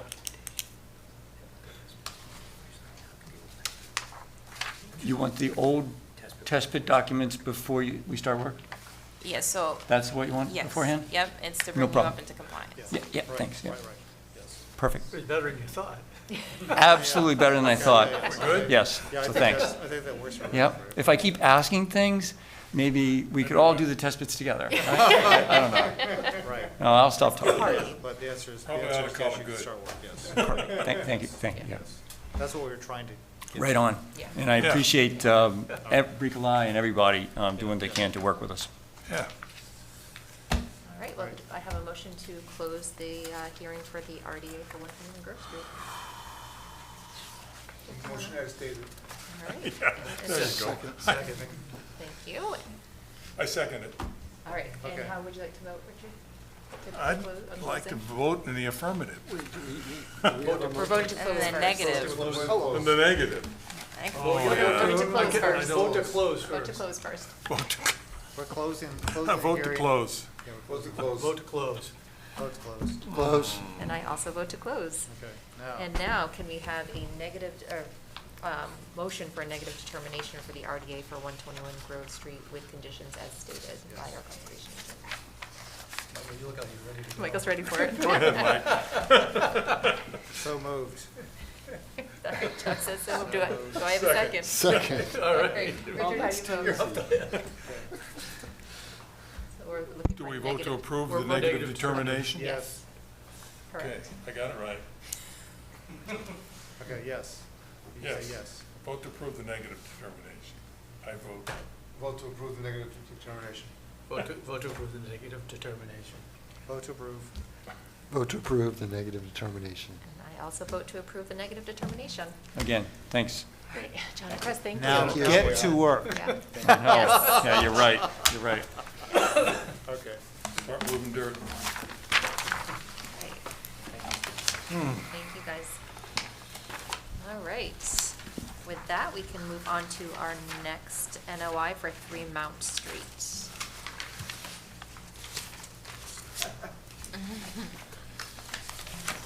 Thank you for your patience. No problem. Thanks for having me. Right, and it looks like we might have Amanda on as well. I hope so. Yep, I am here. Hi, Amanda, how are you? Hey, Amanda. I am good, how are you? Very well, thanks. Thanks for being patient with us tonight. No problem. All right. Amanda, do you want to jump in with an update if that works for you? Sure. Since our last hearing, we did receive beta comments and resubmitted just a quick response letter. Look, it appeared that we had addressed everything that they were asking for, with the exception of 3 items that we would like to defer to the commission for further discussion and hopefully conditional approval. One of them was updating the existing conditions on the plan. There were some areas on the site that had changed in between 2018 when we had done the initial survey and then COVID, and now today, almost 5 years later. So some of that stuff has changed. So we did an update on lot 4, which is, if I may share my screen, I can show the areas that we updated if you're interested. Yes, please. Give us just a second for Tyler to get you set up there. You should be set to share. Yeah, right. So we were able to update our existing conditions. So there was a well that was installed, and there was also a gravel path with probably 4-inch diameter stone that was laid out there, so the rig could get out to the well site. So we did update our existing conditions on this site. There is an area down by the septic field. There were a few trees that were since removed. Those have been removed from our existing conditions plan. They were removed between 2018 and 2023. So there's no trees that are proposed to be removed within the leach area.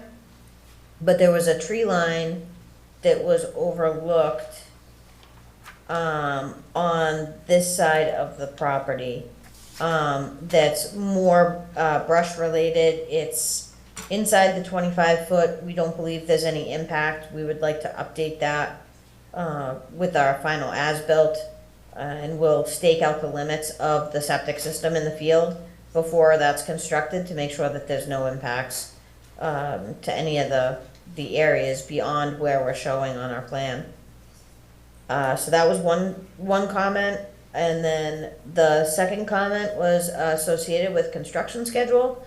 As far as construction schedule goes, we plan on having the erosion control staked out and inspected before construction starts. And if we could have conditional approval on that as well. From a sequencing standpoint, the septic system is going to need to be constructed first before anything can be done with the foundation for the house. Some of it may go on simultaneously, but it's more of a means and methods with the contractor. So we would ask conditional approval as far as schedule and be able to provide that once we have a contractor that's assigned to the project. And we could do that prior to start of construction and notify Bricolai of anticipated construction schedule, when we're starting work, when the erosion control will be in, who's gonna be monitoring that during construction, and that would be a prior to start work. And then the last question or comment that Beta had that we feel would need to be deferred to the commission was associated with the alternatives analysis that was provided in our application package, and they Beta had deferred to the commission to make sure that the information provided was adequate. So that's pretty much where we are at. And I think as far as updates go, that's pretty much the extent of it. I think everything else has been addressed. Thanks, Amanda. Bricolai, do you have any comments that you wanted to add? No comments, draft conditions. Before we hear conditions from Bricolage, does anyone from the commission have any comments or questions? Okay. Do you want to go ahead and read conditions? Sure. Thank you. So, recommended conditions for approval, standard condition 20, erosion control barriers, standard condition 21, extra siltation barriers, standard condition 22, as-built plan, standard condition 24, work performed according to plans, standard condition 25, referencing order of conditions, standard condition 26, provision of plans and order of conditions, standard, I'm gonna switch to SC, sorry guys. Yeah. SC 27, approved changes, SC 28, notification prior to work, SC 29, right to impose additional conditions, SC 30, errata as changes, SC 31, compliance contact information, SC 32, weekly monitoring reports. However, I would like to reiterate, as I usually do, this is actually bi-monthly, so it's every other week monitoring reports, and specifically for like the septic install, that's generally more what I am peaked about. SC 33, use of clean fill, SC 34, no straw bales, SC 35, stockpile maintenance, SC 36, cleaning vehicles, SC 37, remedy upon problem identification, SC 38, barrier as limit of work, SC 39, limit of work marked, SC 40, no construction materials, SC 41, inspections and disposal of sediments, SC 44, removal of barriers, SC 46, stockpile location, SC 47, removal of sediment, SC 48, no refueling, SC 49, emergency repairs, SC 50, leaks and spills, SC 51, building permit sign off, and then I included with this scheduled pre-construction meeting upon which we can discuss a construction sequence and schedule to be held in conjunction with SC 20, which is when I would go out and feasibly review the erosion control line. And then SC 52, the applicant shall provide a revised existing condition plan to additionally reflect current vegetative cover on lot 4 to the conservation agent, and a stamped plan revised to the conservation agent prior to the start of work. As a side comment, when I was reviewing the revised plans, they just need to be stamped for accurate filing. So Amanda is aware, and she'll get them to me. So, and then SC 53, the applicant shall provide a construction sequence and schedule, including requirements of the Town of Franklin Wetlands Protection Bylaw and associating regulations, and receive approval thereof for the conservation agent prior to the start of work. So that is in conjunction with special condition 51 and 20. All right. Sounds good. Thanks, Amanda. So with those No special, problem. with those special conditions, it looks like it covers the outstanding Yes. items, which I'm comfortable with. Is there any other comments as far as from the commission? It's good. Good with, everyone's good? We're good. All right. Any comments or questions from the public here on 3 Mountain Street? All right, well, with that, I will take a motion to approve the NOI for 3 Mountain Street with stated conditions. Gotta close the Close hearing. Oh, thank you. A motion to close the Right, hearing on motion to the close. NOI on 3 Mount Street. Thank you. Second. All right. All right. And motion to then approve our NOI for 3 Mount Street with conditions as stated. We have to close. We have to vote to close. We do. We do. Vote to close. Thank you. Vote to close. Vote to close. Close. And vote to close. Thank you. Who would like to give me my motion now? I'll give you a motion. Give you a motion. To approve with the conditions as stated, the NOI on 3 Mount Street. Thank you, Mark. All righty. Second. Thank you, Michael. Richard, how do you vote? Vote to approve. Vote to approve. Vote to approve. Approve. Approve. And vote to approve. Rock and roll. Thank you very much. Thanks, Everybody, I appreciate you. Thank you very much. Finally. Enjoy the way. Congratulations. Finally. Best of luck. Namaste. Thanks for your patience. Thank you. Yeah, you Thanks, too. Amanda. You too. Thank you. Thanks, Amanda. Yeah, no kidding. All right.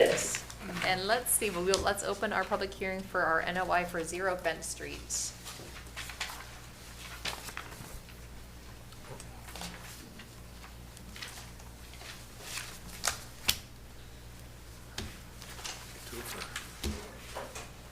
How are you, Chris? Chris, good to see Hello you. again. Hello again. For the record again, my name is Chris Lucas with Lucas Environmental, professional and certified wetland scientist and registered soil scientist. Here tonight for the project at 0 Bend Street. Online virtually, we also have Stephen Kelleher, applicant and owner, KJS Realty, and we also have Ben Messer-Smith should be on the call as well from Proterra Design Group. They're the engineers that prepared the plans for the project. So we have our team here answering the questions. The filing fee's been paid for the beta peer review. I know that we have a process here, so we're not expecting to close tonight. Go through the process for the review. We have a Mass DEP file number, CE 159-1280. DEP has no comments on the project, which is favorable. So we're here tonight for a proposed telecommunication facility. Just to orient everybody, we have Bent Street here to the north of the site. The parcel in blue is the subject property. Emily Drive is located down to the south. Lincoln Street is located to the west. The site is approximately an 8.1 acre parcel of land. We do have frontage along Bent Street in 2 locations, a small area here and another area over here. The site is primarily undeveloped wooded areas with uplands and wetlands throughout the area, and I'll get into that momentarily. It's bounded to the west, south, and east by residential development and woodlands, and then to the north by Bent Street. The site does not contain any rare species habitat on the property. There are no certified vernal pools on the property. There is a small vernal pool located here. I believe there's a discussion on this for a project over here, separately from this. This area, we did flag the mean annual high water line of this area. I'll get into that momentarily. There are no areas of critical environmental concern or outstanding resource waters on the property. There are no Mass DEP wellhead protection zones, and there's no bordering land subject to flooding on the property. We completed delineation in April of 2019 and again in September of 2020. The flags were refreshed earlier this year. We'll make sure those are still intact before beta goes out. We'll verify that tomorrow or early next week. The site contains 2 bordering vegetated wetlands and is subject to the Wetlands Protection Act and your local bylaw, and 2 isolated vegetated wetlands subject to the local bylaw. These areas are bordering vegetated wetland A. It's this line in blue on the aerial, which flows down through here. We've also delineated the other side for this parcel here. So that's a bordering vegetated wetland located to the west of the site. The second bordering vegetated wetland is wetland D, which abuts the property line right here. This is a small little wetland located to the east where our proposed access is. We did find egg masses. We weren't conducting a formal vernal pool assessment, but there were egg masses in here. Wood frogs. We didn't find any mole salamanders, egg masses or anything like that here. But there are wood frog egg masses in there. No fairy shrimp were observed either. There are 2 isolated wetlands. There's this wetland to the south. The property continues down here. There's a long linear wetland. We flagged 4 pockets of it. The uppermost contains buffer zone into the reach. It's wetland B, and then there's an isolated wetland C. We're not definitively seeking confirmation of this at this time. This could be isolated land subject to flooding. Again, not seeking confirmation because it doesn't have any bearing on the project. I know the commission likes to have all the resources resolved. They're flagged, but we didn't see the need to do the engineering calculations because we're not touching it. We do believe this could be a stormwater feature. It's possible. This looks like a long linear channel at the end of Emily Drive. Looks like it may have been constructed in the 90s. We haven't tracked down that information to see if it meets the definition of a stormwater basin or whatnot. We're showing the buffer zones to it as if it were a wetland, just not looking for confirmation. But it could be something associated with the Emily Drive subdivision. Wetland C is a small pocket. It looks like there was a lot of old rutting, so we don't know if that was created when they did this work. We're not sure. But again, it's a small isolated wetland. There's no streams, no connectivity. So that's a summary of the resource areas on the site. The rest of the site is forested upland. The primary sheets, and this is sheet A1 in the plan.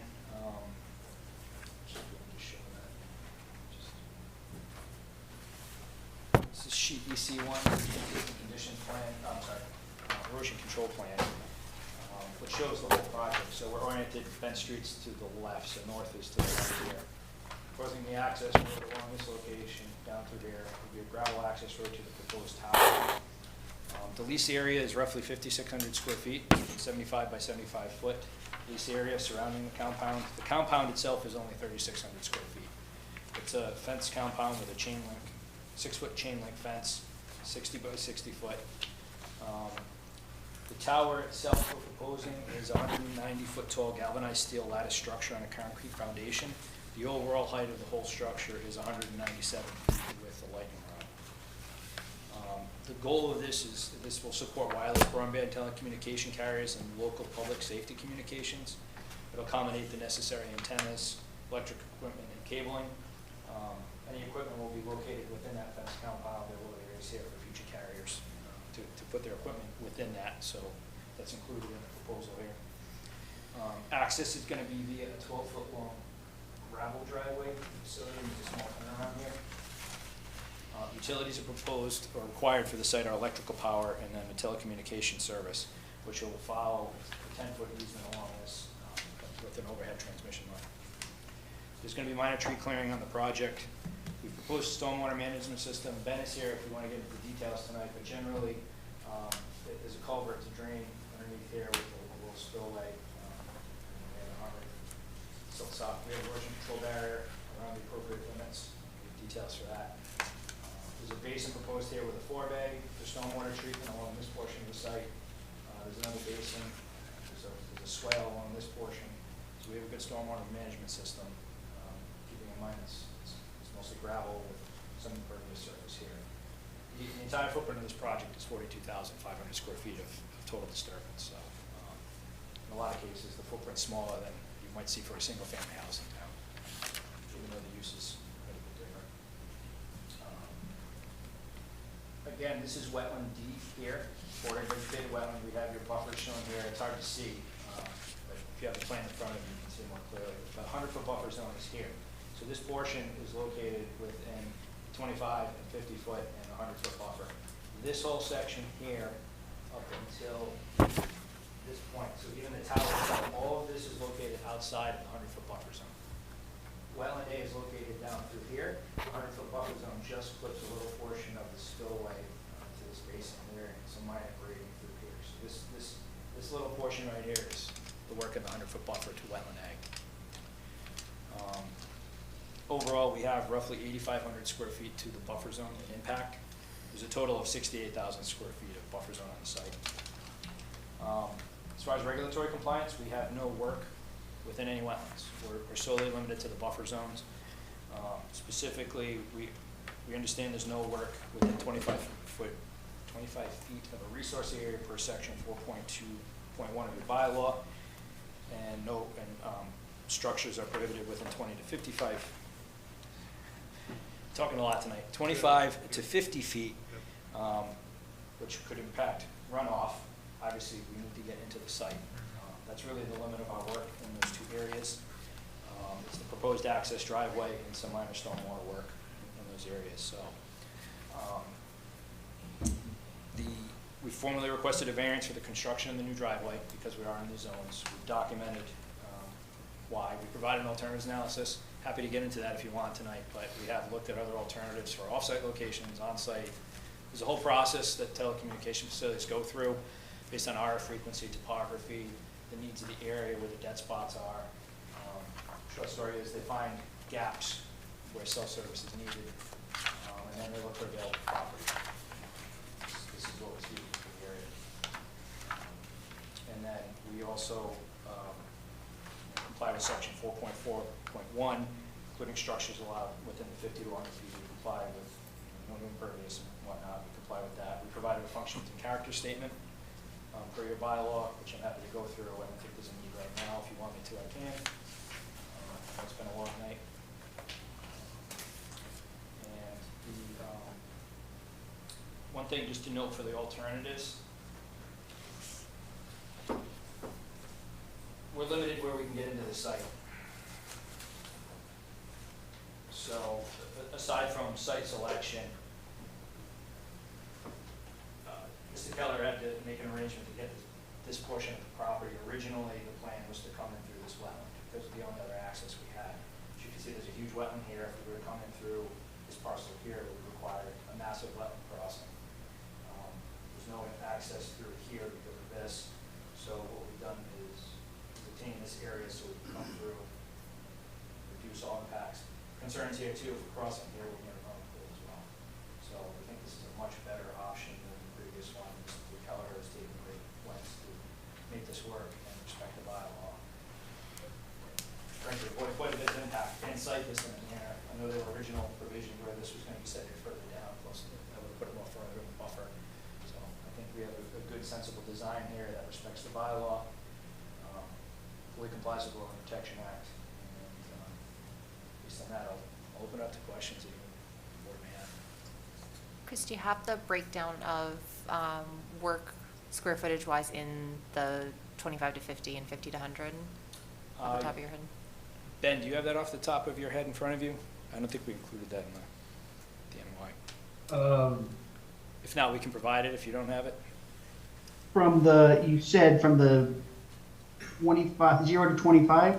Well, 0 to 25, you said there'd be no work, but correct? Well, no, we do have that work. street's going through. It's the access. We have, the only Okay. work in the 25 foot is the access. That's hitting all three. So, Right up there It's at the hitting all end, three it's off the zones, right? street. correct. So this line right here is the 25 foot. So we have Okay. a portion of the gravel road Within and that. some stormwater improvements. This is the 50 foot Okay. right here. So everything from here on is within 50 feet. Yep. So it's limited to the gravel drive and stormwater. Okay. And if Ben doesn't have the numbers, if that's something you want, we can provide them. The numbers are on that plan right there that you're looking at, I believe. They're down in the bottom table. Oh, yeah, okay, so we have 0 to 25 feet, we have 85 square feet of new impervious. And then we have, in the 25 to 50, we have 60 square feet of new impervious. And the total work in the whole 100-foot buffer is 8,545 square feet. So it is de minimis overall in the project, so. You said impervious? The total disturbance in the 100-foot buffer is 8,545 square feet. The total new impervious in the 0 to 25 is 85 square feet. But It's isn't not it, disturbance, it's impervious. but isn't it a gravel driveway? It's gravel, but Ben, correct me if I'm wrong, it's part of the stone spillway, correct? Is that? The impervious part that we're showing within that table there, that's just the driveway apron. There's about a 5-foot swath of the driveway coming off of the road just to keep the damage from the roadway at the driveway connection. It's a roadway. Thank you. Keep the gravel on the road. Thank you. Rachel, do you have any? Thank you for reading my report. Yeah, so just to add, I don't know, it has been a long night, but I am still working through the review of the NOI beta as well. There's just a few things to note, so thank you for pointing out where those square foot impacts are. If it would be possible for you to break those out in the impact resource summary sheet, that would be nice as well. Few things, just perusing the NOI. I'd like to note well ahead of time of starting work that the commission usually conditions no straw bales. And I know there was reference to straw bales and potential straw wattles in the NOI. So I know biodegradable compost socks can often be difficult to find sometimes, depending on an influx of construction. So I just wanted to note that well ahead of time so you can plan accordingly. And then additionally, for the commission and applicant and on record, under local bylaw, floodplain, that is ILSF or BLSF, does actually have a buffer as well. I still think you're, to your point, well outside of that, but if you could put some language in there noting that that is within the bylaw, it is a resource area, Okay. it is adjacent, and burden of proof that it is outside of potential work. So other than that, recommend continuance, obviously, so we can review further. So a question, I'm not sure how relevant this is. But several months ago, we heard another project on Brent Street that raised a lot of questions about water and the impact it was going to have on the neighborhood. And I'm not sure if this is going to exasperate that particular issue or completely, irrelevant. I'm just throwing it out there. Yeah, I actually was thinking the same thing as well, because we did have a few citizens in with concerns about it. Do you have any sort of thoughts on, I mean, I know you're looking at stormwater management within this, and it's mostly impervious surface here. Impervious surface. I can let area. Ben speak to that. Before we do that, just to clarify, so I have the notes to make sure we do this correctly. Based on Bricolai's comment, so you want compost sock in lieu of the straw wattle, correct? Yes, it could, yes, yep. And then for the breakdown of buffer zone, we did provide that in the sheet. You want the breakdown between 0 and 25 and 25 to 50? Yes, on the impact summary form. It's Okay. the local form for. So the form we have doesn't include that. I'm happy to provide it, just so you're aware it's not on the form. Yeah, I'll definitely add it though. I realize that most applicants stick it within the same box and then they break out, you know. Yeah, not a problem fixing it. Thanks, Ben, guys, I don't- appreciate if it. you want to discuss the stormwater and the flow, we do fully meet the stormwater management standards. Obviously, that'll be confirmed by Beta. But Ben, I'll go over you. Yeah, so it was a little bit hard to understand you, but I think you were talking about impacts to groundwater or recharge. Is that kind of the question that we were asking there? So we've previously had another project in front of us on Bent Street, and applicants, the neighbors of the applicant had come in with concerns on groundwater level and a lot of flooding in the area, and groundwater recharge being an issue on that street anyway. And they were concerned with the previous project, how it was going to impact properties further down Bent Street, heading towards Medway. Okay, so by the tower compound, the real impervious area at this whole project is within the fenced compound, and it's around 1,300 square feet of impervious area, which is like typical single-family house size. And at that basin that is near the compound, we are providing groundwater recharge volume within that basin. There's an outlet structure that will detain the Mass DEP standard required groundwater recharge for this soil condition out there for the amount of impervious that we're adding to the site. So we will be providing a groundwater recharge. The first basin, when you're coming up the driveway and you're making the turn, that's actually going to be a constructed pocket wetland area. So it's going to be with water, groundwater. It's in the groundwater table, so it's going to be just a treatment device and not really providing any recharge in that area. But the other basin up by the compound will provide a recharge area, and both structures, both stormwater features will have outlet structures that control release, meeting the pre and post conditions for stormwater runoff. So that's probably up a hill, right? I'm thinking that tower, right? So say that again? That tower is probably the top of a hill there, right? It's a high point, height of land. I would think, being a tower, I just wonder if you're gonna get runoff down that driveway, if that basin's gonna catch that, right? Correct, right? Ben, Correct, everybody agrees, yeah. right? Okay, that's the idea behind that design. Okay.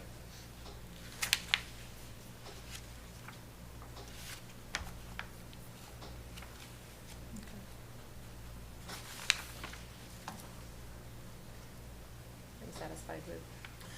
I'm not sure. I remember there was a culvert that the town was gonna look at, down there. And I don't know whether we ever heard a final resolution on that culvert, and whether or not this is gonna exasperate, whatever the town came to the conclusion or not.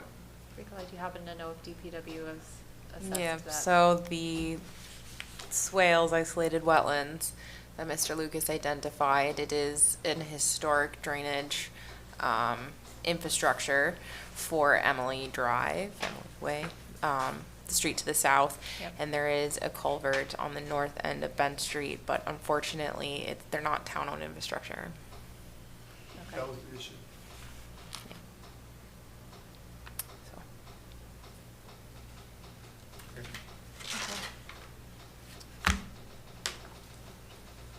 But looking at that driveway, it is gravel, looking at a pervious surface for site's close to the road, so. A house on this lot would have more impervious surface than we're Let's, proposing. yeah. So this will have less impact for a concern. Yep. I'm sure I don't know that house ever got built, or I don't know the answer to that either. I haven't been down. From driving by, I don't think so, but at this point at least, so. That's something to think about as we go forward. Are there any other comments or questions from the commission at this time?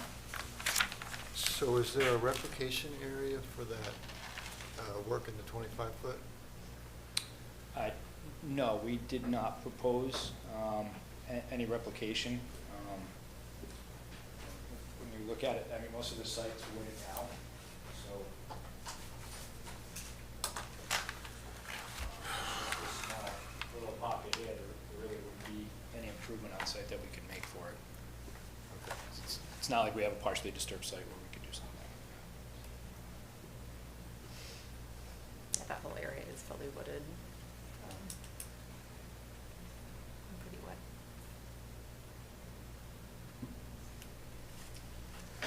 Any other comments, Bricolai, on your end at this point?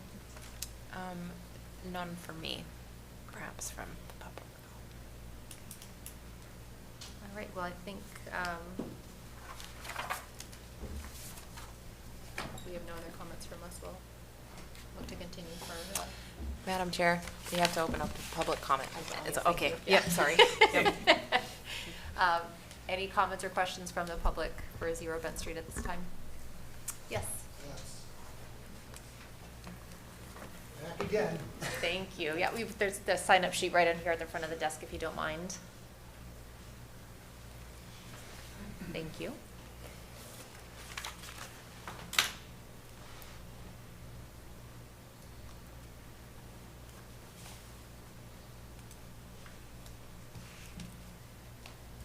And if you could just state your name and address for the record, please. Sure. Thank you. Name is Romeo Zolonic, 95 Bent Street. That property right there, the funny angled one. My bedroom is gonna be right across the street from where that is gonna be. And I have 3 pages of pictures of he saying there's no flooding there. I get flooding from Bent Street, from not my property, all the way to 9149 Jerry Thayer's house. And we've been in our house for 49 years. When I was born, I was in our house for a short period of time, and then we moved, and my wife and I ended up back 49 years ago. So there's always been water on Bent Street. And when they started building, especially when they put Emily in, they built up all the houses and put all the water from the street at the end of Emily. And because I showed her the pictures of that. And all that water came from Emily down to the end, went to that drain off, and it just flowed right down towards our house. And to this day, in fact, I just got to mow my lawn for the first time in 3 weeks because I have standing water in my yard. So I don't know how this project is going to make life better for us. My neighbors is going to be impacted very much too. So if you'd like to take some pictures, I have pictures of wildlife and some rare plants that we've taken over the years, and you're welcome to look at them. It shows the flooding on Bent Street. A lot was happened when they put in 99 Bent Street, property in back, and that pushed a lot of the water towards us too. So there's flooding at the street, which shows electrical for 99 sitting in water, and I just don't see how they say that they can possibly do something like this without making it worse. So if you'd like, I could start. Yep.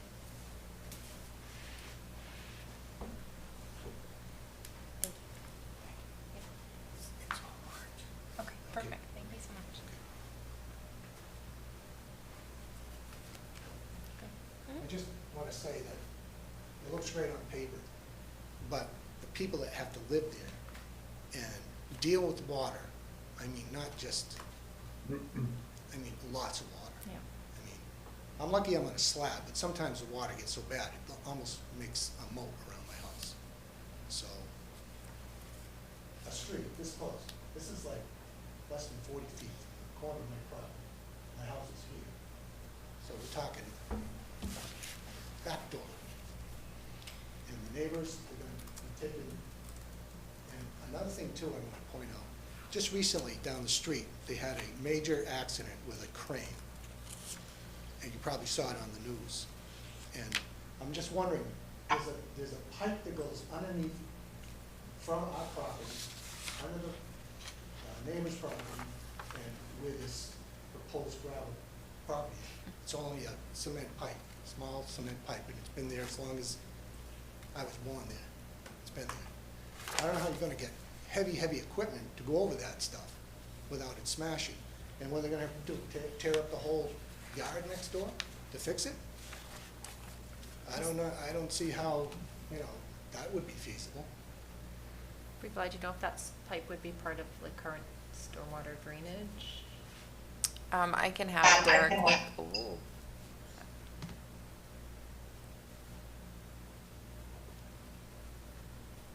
Thanks, Tyler. I can have Derek look at it. I know, if I may speak freely here for a moment, Sure, back please. when these roads were constructed, it was very much developer putting in a culvert or a stormwater system, and with a more or less verbal agreement, maybe that the town would, you know, acquire it, but no easements were ever acquired, and it was, you know, I'm gonna call my friend Joe at DPW, he's gonna come clean it out, but it was never on paper. There was never any legal agreement or any acquisition thereof. So I can have him look at it, but that is quite, I know, a historic problem, especially in this older area of Franklin. So is Bent Street a town road now, or is it still? Now it is, yes, I believe so.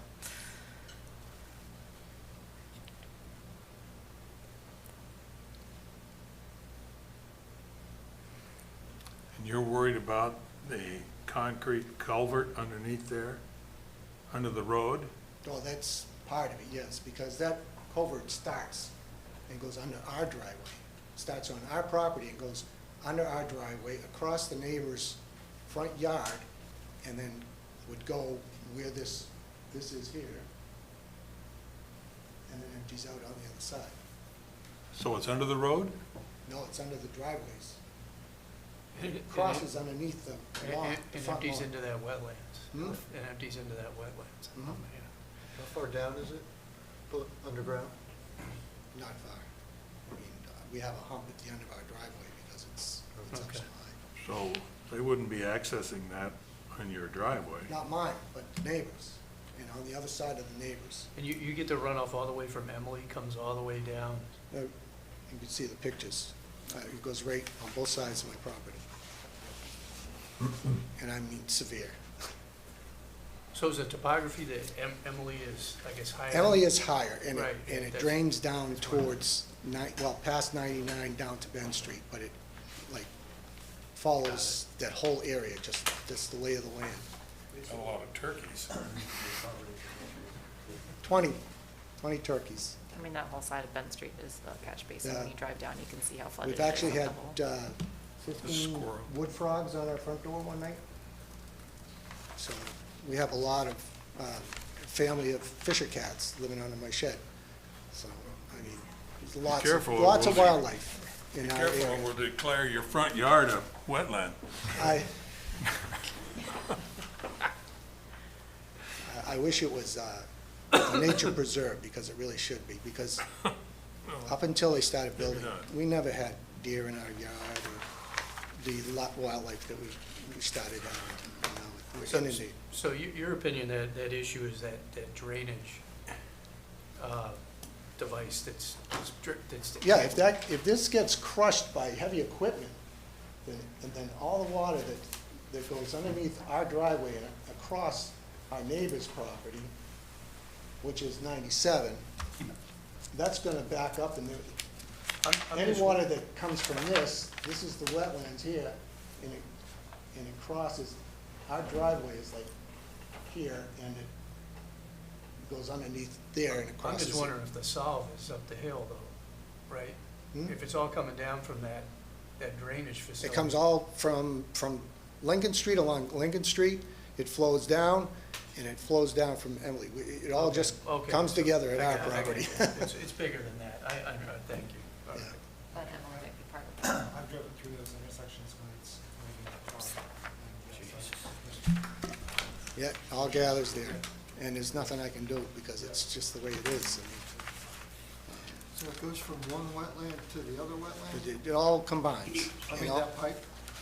That pipe is actually at Lincoln Street, at my driveway. And there's a little cement wall, and there's a culvert there, and it goes underneath my driveway, and it crosses up the neighbor's property. Concrete pipe. And where this proposed buffer is, and then empties out, and then goes down, and then goes across. So, you know, like I said, I saw what happened down the street with that big crane, and it crushed the thing, and that's what made it collapse, and came down and smashed into the house. Those cranes are heavy, and you got dump trucks with all that gravel and everything. I don't know if a little cement pipe is gonna be able to take that. Chris, not to put you on the spot, but have you noticed the cement pipe when you guys have been out on the site at the entrance of the lot? So I have not been on the site. Tom Liddy from my office has been involved in the Bent Street project. I came in tonight because I was here for the other one, so I thought it was a easier way to do things. So I haven't been there. Steve, I don't know if you can speak to that. I mean, we could probably take a look at this. The outlet, there's a pipe, basically comes out to the left of the 40-foot runway there. You know, then we could do something there to protect it, either encase it or put a slab of steel over that during construction or something to protect it. And so we can address that concern pretty easily. You know, and I get what he's saying. I saw the outlet pipe. I wasn't sure if it was coming across because there was a drainage basin across the street. I didn't know if that pipe was coming from there, or if it's, but he lived there, so he would know better than I. So in either scenario, we can protect that pipe during our construction with heavy machinery that's coming in and out. Well, there's not a driveway there now. You're gonna build a driveway, so you're gonna, right? Yeah, well, that 40 foot, that was deeded and designed as a right of way years ago. So it was meant to be a driveway. No one just made it a driveway. Oh.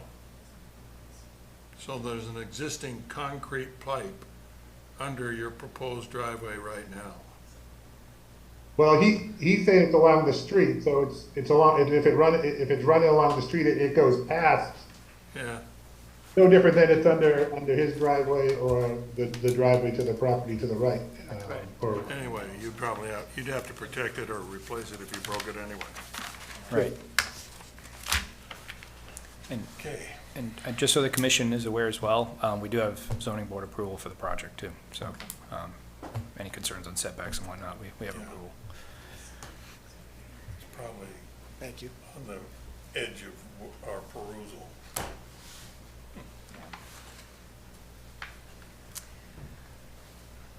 Well, I mean, we're gonna be continuing anyway, so that, I'm sorry for going. Yeah, for the record, and I'm, Stephen, thank you so much for, speaking to actually bridging the culvert.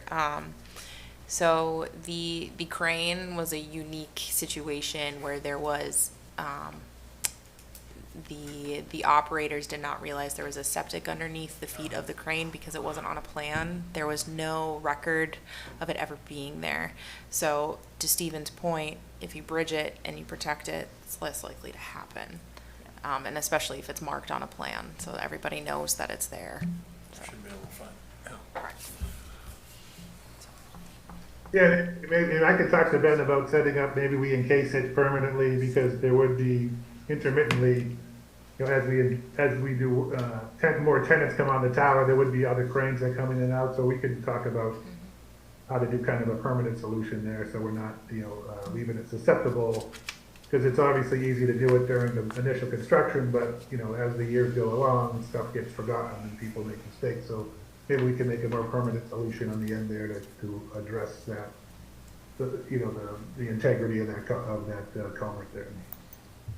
Thanks, Stephen, that would be great. Yeah, and just so everybody knows too, we are proposing a culvert under the proposed driveway too, so it's not like we're cutting off flow. So if we had to remove a section of that culvert or something, there is going to be another one that will be continuing the flow through in the same manner, so we wouldn't be changing drainage patterns or anything like that.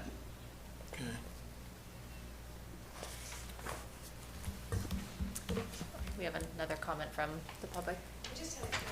So can I just have you come on up? Thank you. Just missed what he said. Yeah, so if you can just sign in for me, and then you can state your name and address for me. Thank you.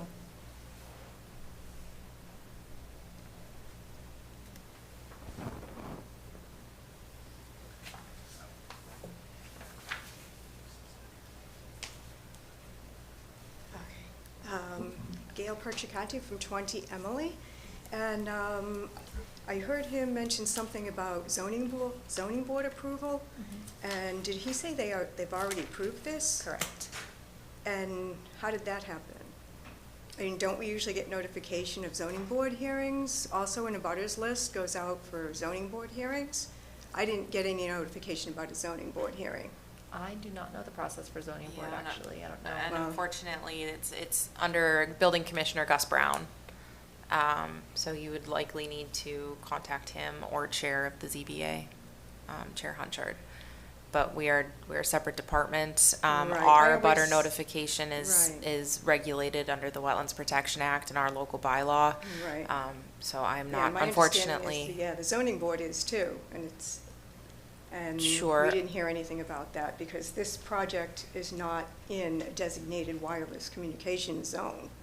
Yeah. And I'm wondering how this got approved. Did anyone else get a notice about a zoning board approval? I think it was only about two of us. But if you want to let us open, talk I know this isn't your problem, but so I have to go through Yeah. zone, It's a can I tough problem, appeal yeah. this? How do I go about appealing this? I'm not sure This of is their not right. appeal timeline, but you'll want to contact Gus Brown, the building commissioner. So his email is gbrown, just like the color, at franklinma.gov. And if you go, for example, also if you go on our town webpage, you'll be able to find building department. His contact information is right there. Okay. As is Chair Hunchard's for the ZBA. There is a window. Yes. Once you pass that window, you can't appeal. Yeah, but if I wasn't notified, how does the window apply to me? How would I know that they had this before? This is so wrong. Nobody here got notification. Because you're right next to it. We definitely email Gus, and I'm sure he'll be able to answer questions for you and help you through the process. Doesn't sound hopeful, does it? Well, we don't know. Yeah. All right. We don't know how it works, unfortunately.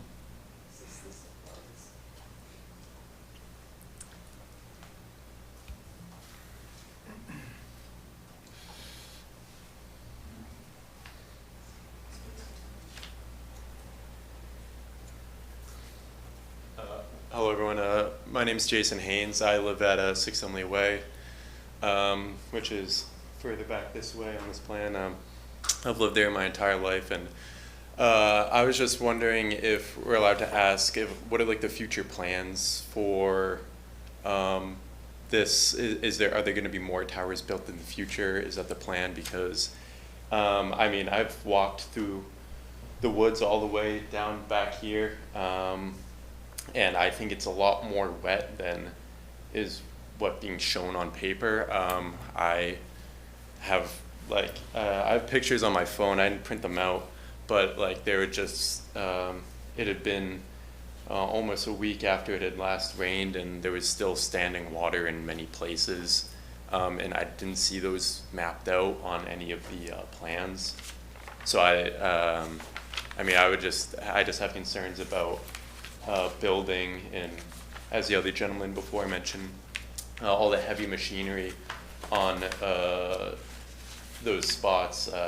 There's a lot of water back there. I mean, he mentioned that he couldn't mow his lawn for days, and we've had that same issue. And, you know, if you look at the plans of where 6 Emily was versus here, it's pretty far, and, you know, we have the same issue. It would be no different from any of the land in here, you know, so, again, I'm concerned about any future plans of building more towers back further, and I also share this gentleman's concerns about these current plans and the amount of water runoff that will be from this driveway.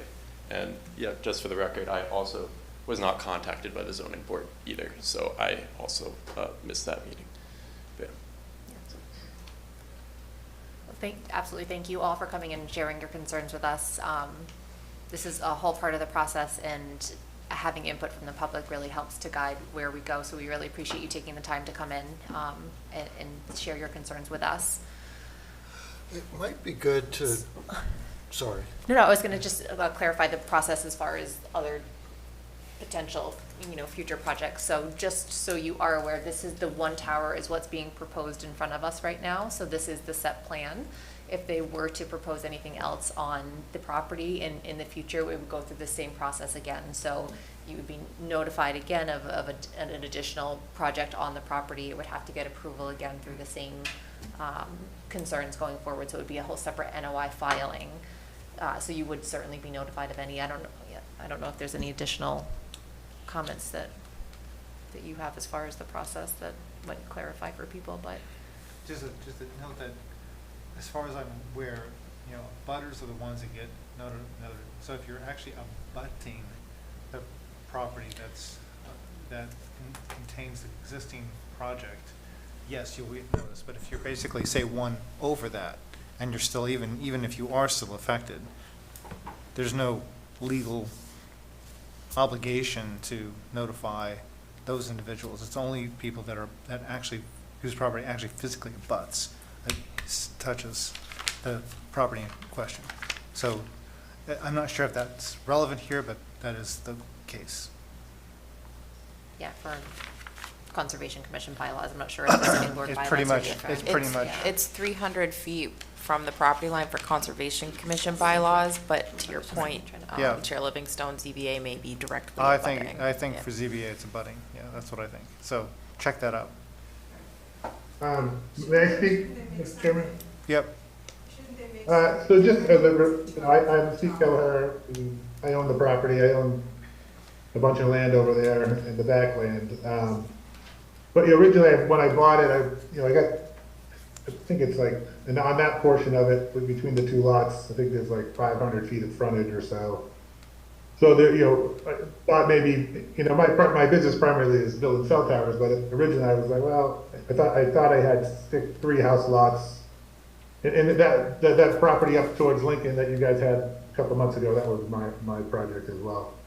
But so, as we got into it, we worked with the town, because the town had been approached about possibly doing the tower. They were thinking about doing the tower for their own public safety, and it kind of looked like it was a win-win where they didn't have to, spend the money to build it, and I built towers, so, we went and designed a tower that was structurally going to be able to handle in one place all the town's communication systems. So the project, when it was approved, and the project has been approved for a couple of years now, so, it did, when during the COVID and everything else, so maybe, if people didn't see the notice, they didn't see the notice. But, so the town itself is gonna have the top 40 feet of this structure to exclusively, I can't lease it out to commercial tenants, and then the bottom, from 150 feet down, which we lease 10-foot sections for each tenant, so AT&T, Verizon, each would have 10 feet. So we build a tower to accommodate multiple users, so there wouldn't be a need for another communication facility on the property. And obviously with the tower being there, there's no, I don't have any plans to put houses or anything there, just because it's, where the property is located. Where the tower is located on the property, it just kind of encompasses a lot of space. And additionally, I had to acquire this piece of land because the only alternative would have been doing a stream, a wetland crossing at the street near a area that Chris identified as a potential vernal pool. So I worked with the, the landowner to acquire that back piece, that would allow me to, to have that 40 feet of frontage on that really kept us out of any, direct impact. Obviously, we're in buffer areas, but, this was kind of a best case scenario because, and I had talked to Rico Lai about it before, about potentially having to go, right off Bent Street to the right of 97 and 95, I think, is the house lots, and this was kind of a better solution because of the impact it would have had direct on crossings, wetland, and being so close to that potential vernal pool. So that's kind of how we got here, and we went through the proper channels with the ZBA, and that's been approved, and we're just kind of cleaning up the final steps here. Hey, just a thought and a question, right? Our purview here is really the wetlands, right, in the watershed. But, maybe there's an opportunity to look at that and look at the problem. So if the water's really coming down from Emily down that whatever that, it looks like maybe it was a culvert coming down, it looks like it's gonna run right by the tower, right? It looks like you got a catch basin over to the, on the south end of the tower there, as we're looking at that, right, north is up. If the water's really running from what looks like east to west, potentially running down that driveway into the wetlands, is that an issue we ought to look at considering, right? You've got a catch basin at the corner, but, if the water flow is a lot of east to west, should we be looking at more water management around the tower? And I don't know, Chris, I mean, it's just listening to the comments, we're not gonna change the fact there's a tower there, right? That's not our purview, but I think making sure water doesn't, watershed doesn't flow down that road into the wetlands makes sense under what we're talking about here, and maybe that helps mitigate some of the problem that's going on there. Something I throw out for consideration, right? Yeah, I'll defer to Ben on that, but I mean, they've modeled the watersheds here, so we're meeting the stormwater management standards for what's there now on the site, so we're not gonna exacerbate the situation, and we're providing recharge and whatnot, so, Ben, I don't know if there's anything else you want. There is a big drainage easement on the portion of the land that I just acquired coming off of Emily, where Chris, you had mentioned that you were unsure, but if you walk out there, there's a drain, there's large stones that was set up, and it's dry mostly, so the water coming off of Emily goes into there, but I've been out there a bunch. But it sounds like that's what's coming down the hill is what's coming out of that. No, I mean. Well, coming from Lincoln, I think the biggest problem, because the middle of all that land that I have is wet, right? So as you're coming down from Lincoln, to the far, where the music shop is there on the corner, there's a lot back, and that goes up like 40 feet higher in elevation. Okay. Lincoln Street itself is 30 feet higher than, say where our entrance would be. Oh, so wow. The water is all down from Lincoln, and most of my land is wet because of it. And I think the abutter there is right on the first gentleman that spoke. That's part of the why we can't access from the right side of his property, because that's all the water's accumulating there as it's coming down Bent. And I've noticed this property, it's noticeably wet at various times after storms. But if you go back into the back of my lot there, even going from Emily, we flagged all the wetlands. You can see that it's dry, going from the back of his lot all the way up to the other side behind the Emily Drive road. But looks like everything's flowing down Bent Street. Yeah. Right down into this wetland right here, which is the low spot. Yeah, totally. And that's where it's all going. And the gentleman talked to us earlier. Guess where his property is? It's right there on that wetland. Would I be able to comment? Yep, give him just a moment, and I see we have a hand raised on Zoom, so we'll be with you in just a minute. Thank you. Richard, do you have anything more than you want to? Just an observation. Yeah.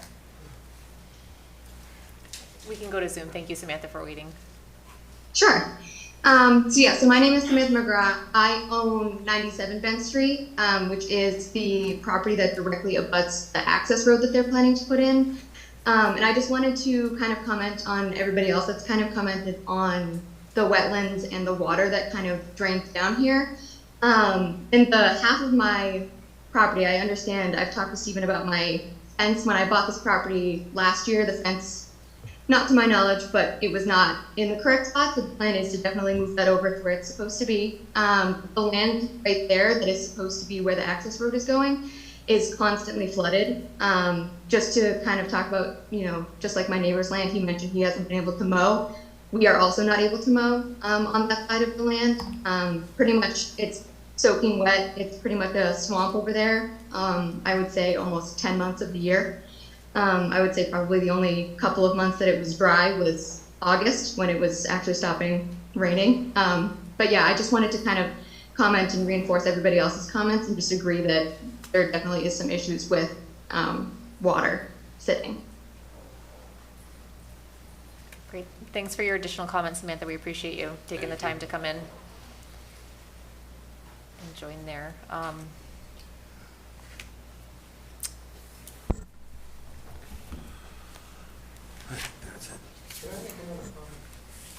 you may come back up so we can hear you, please. It'll be quick. Try. I just want to know, if this goes through, they put the tower in, and then we get inundated with more water and more problems, what do we do? Move, I guess? I asked Stephen if he wanted to buy my house. I guess he didn't. I'd like to see somebody spend a couple months in a house and try to deal with the water situation and all the problems. But also the wildlife, that's another thing. Where are they gonna go? You know, you keep pushing them, pushing them, pushing them. I don't know. Sorry. No. Thank you for your comments. Are there any other comments from the public at this time? You can come up to the mic. Thank you.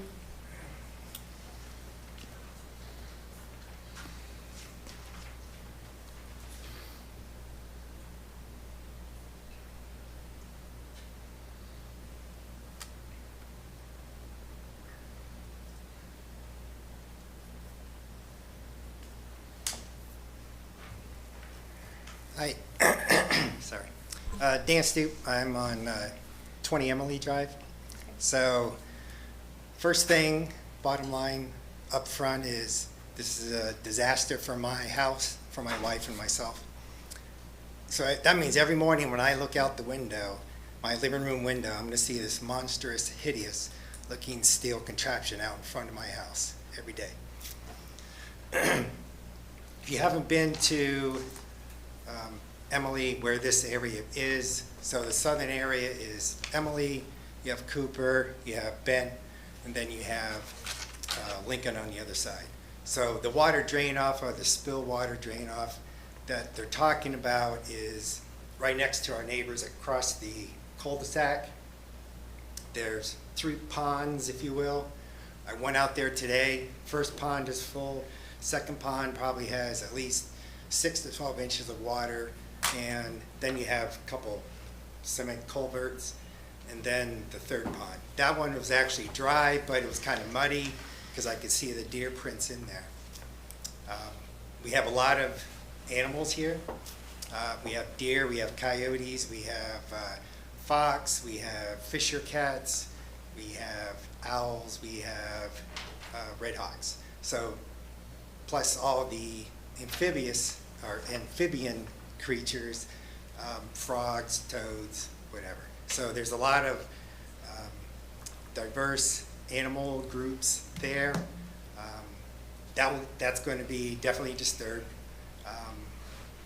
And when as the previous owner mentioned about the access way over here, so I realize I can't talk zoning now because I really wanted to, but based upon the maps that Lucas Engineering showed us earlier, so you have the designated waterfront area, if you will, or wetlands area. And then between 0 and 25 feet, you have wetlands. So that means their access road, 12 feet wide plus, mulch on the side, or I think that's what they said, is going to be, at least half of this is going to be in the wetlands area, so 0 to 25 feet. Well, and I'm looking at your chart, so if your chart's wrong, then I'm wrong. So besides that, then you have your actual tower area, which is granted 100 feet away, but then all the spillways that are going to be collecting the rainwater from the cement pad, which is what I couldn't find within the NOI was, okay, so we know how big it's going to be, but how deep is it going to be? And, the notes on it said, to be determined later based upon, whoever the construction company is going to be. So it could be 2 feet, it could be 10 feet. So how's that going to affect any water runoff? And we're all concerned about, and here's 2023, and the reason I brought it up was we had that new tax on us, the stormwater management tax that was just implemented for Franklin and all, and I just find it funny that out of all of Franklin, we could not find another tower or another location besides on a residential property, and that's what it is, rural residential property, which is not commercial. You could find any other location in this area. I mean, what about down Lincoln Street, and you have the playground, where the little kids play soccer, you can put one over there, but no, you had to put it right here in a residential area, and this whole area is residential. We have 2 trusts here, we have a lot of blank land or undeveloped land, and the reason this isn't developed and this isn't developed with homes because you can't get to it. Okay, you would have to get permission from these 2 homeowners right here to be able to get to this spot right here, which I believe he owns. And this area right here, you can't get to it because it's waterfront here, and now you're gonna have to get you guys to approve building a road on, a wetlands area. And I'm not sure if you guys have anything to do with electronic emissions. And what I'm worried about is with this tower. So this tower is going to be transmitting, I'm assuming, 5G. Okay? Well, from my house, right here, I get commercial traffic, aircraft, commercial traffic, military traffic, corporate, and also we get private aircraft. So we have Norfolk Airport just down the road over here, and every day I get aircraft flying over my house, relatively low altitudes, going to Boston or Providence. Well, 5G interferes with aircraft's radar altimeter systems. Now, how do I know that? Because I happen to work for a company that supports the Air Force. And we have a plane that they have to have a special FAA airworthiness directive.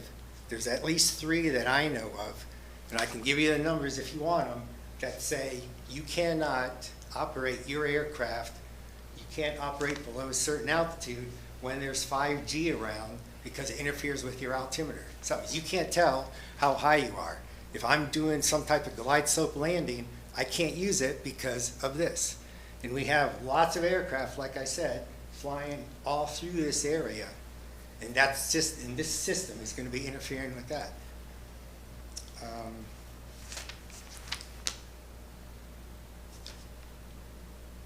Also, has anybody done an EMI study with this?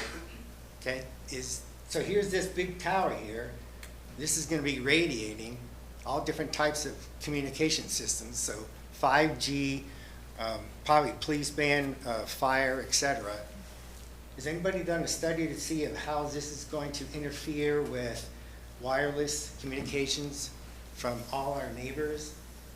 So telephone, TV, radio, and just, basic wireless, 802.111. Has anybody thought about that? Crappy location. Thanks.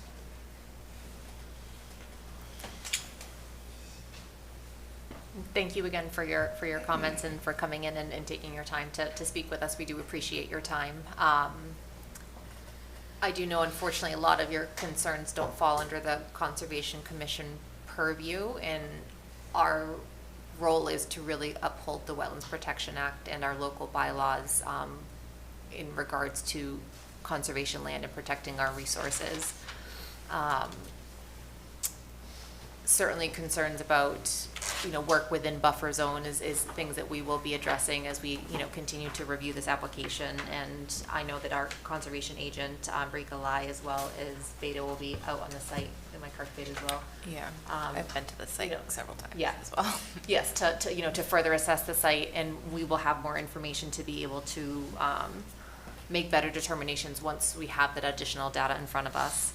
Are there any other comments from the public at this time? All right. Are there any questions or comments from the commission? Do you want to? Well, I thought it might be good, I don't know if to kind of talk a little bit about the NOI process, just from, like, there's a lot of concerns, like, if there's standing water all over the driveway, why isn't that a wetland? So, and what are we doing to confirm, or, you know what I'm saying? Great point, yeah.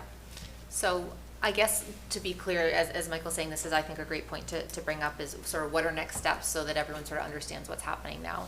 So now that we have this, project in front of us, we've had our initial presentation from Chris Lucas here and the team looking at this project from their end. We'll now have our wetland scientist, along with a consultant who we use Beta as our consultant, will actually go out on a site review. So they'll actually go out to the property and they'll collect their own data, separate aside from what's been presented to us, so that we have impartial scientific data in front of us to be able to assess what the site actually looks like, what are the buffer zones, where are the actual wetland resources, and so that we can make sure all of the data aligns correctly so that we understand where the resources are and what needs to be protected to actually fall under the guidelines of the Wetlands Protection Act and our local bylaws as well. So I think I'm so glad everyone came in to voice their concerns. We're certainly taking all of this information on board and taking very seriously your concerns. From here, we're going to continue on the process so that we can have the additional data in front of us to really understand the property better, the project better, and make sure that we're following local bylaws and the Wetlands Protection Act. Does that kind of give everyone at least a sense of what our next steps are so you understand where we're going? The conversation will continue, so because this work hasn't been done yet, we will do what's called the continuance, meaning that we will reassess the project over the coming weeks. So we meet every other Thursday, so in 2 weeks we will be back here to look at the project again with any additional information that we have at that time. Is there anything else from the commission that we want to add to my explanation there? I think that's pretty good. You can always check out the website for additional information. I think the agendas get posted there ahead of time. Yep, a week before every meeting. Yeah, so you can see what's going to be up for discussion. I just had one question. Something was brought up, a concern about, is there work being done in the actual wetland? I didn't think you said that. There's no work in the wetlands. Just in the 0 to 25 Correct. foot, no touch. That's a good point. So, yeah, I think, to clarify, so that 0 to 25 foot is not actually in the wetland. 0 foot is at the edge of the wetland, so they won't be actually impacting the wetland themselves. It's a 0 to 25 foot buffer zone outside of the wetland. So that is usually considered a no-touch zone, and anyone that wants to work within that 0 to 25 foot buffer zone requests a variance from the commission. So that is something that has already been submitted, correct? Correct. Yeah, in our submission already, to be able to do work. And to be clear, if I've annotated this correctly, it's looking at 85 square feet in that 0 to 25 foot buffer zone, so it's not a large area that we're looking at in that 0 to 25 foot for the variance. And an additional 60 square feet in the 25 to 50 foot buffer zone.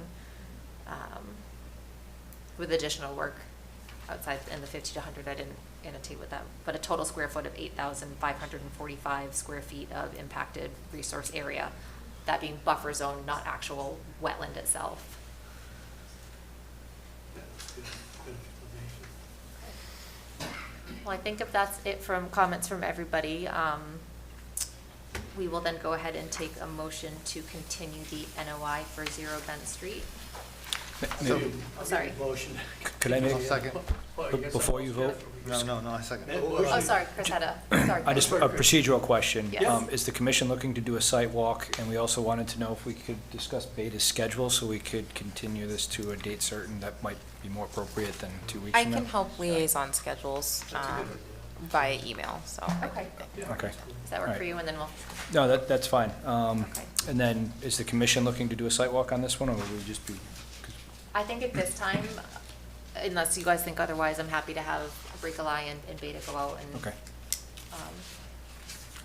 Is there anyone that wanted to go on the sidewalk for this at this time?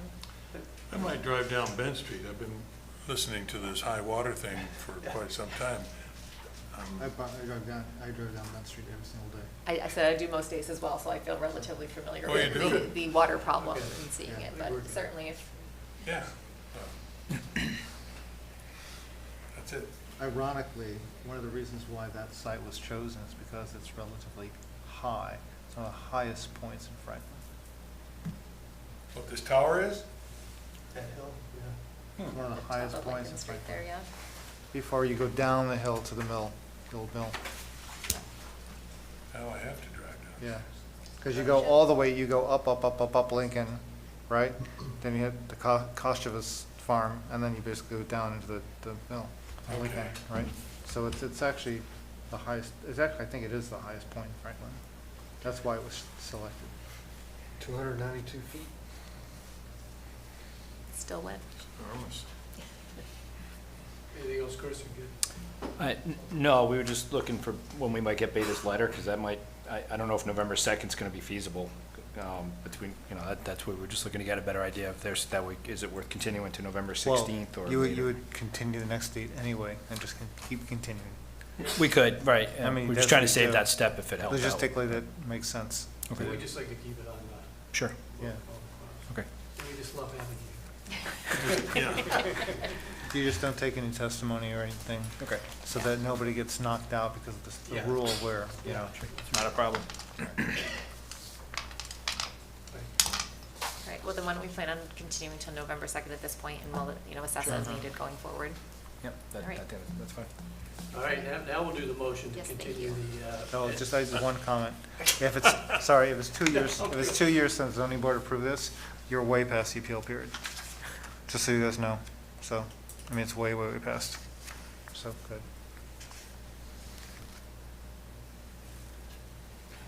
Okay. Yeah, we're good, let's do it. Motion to continue the NOI on 0 Bent Street to November 2nd. I think we were at 7:07. 7:09 actually. Second. 7, okay, 7:09. Yeah, Second. Thank you, Second. Joe. Okay. Vote to continue. Well, did you continue? Vote to continue. I'm continuing the continuance. Continue. Vote to continue as well. Okay. Thank you all for your Thanks- time again, thanks we for appreciate everybody everyone coming in. Yeah, Thank you. we appreciate it. Thanks. Appreciate your time tonight. Thanks, Thank you, Chris. Chris.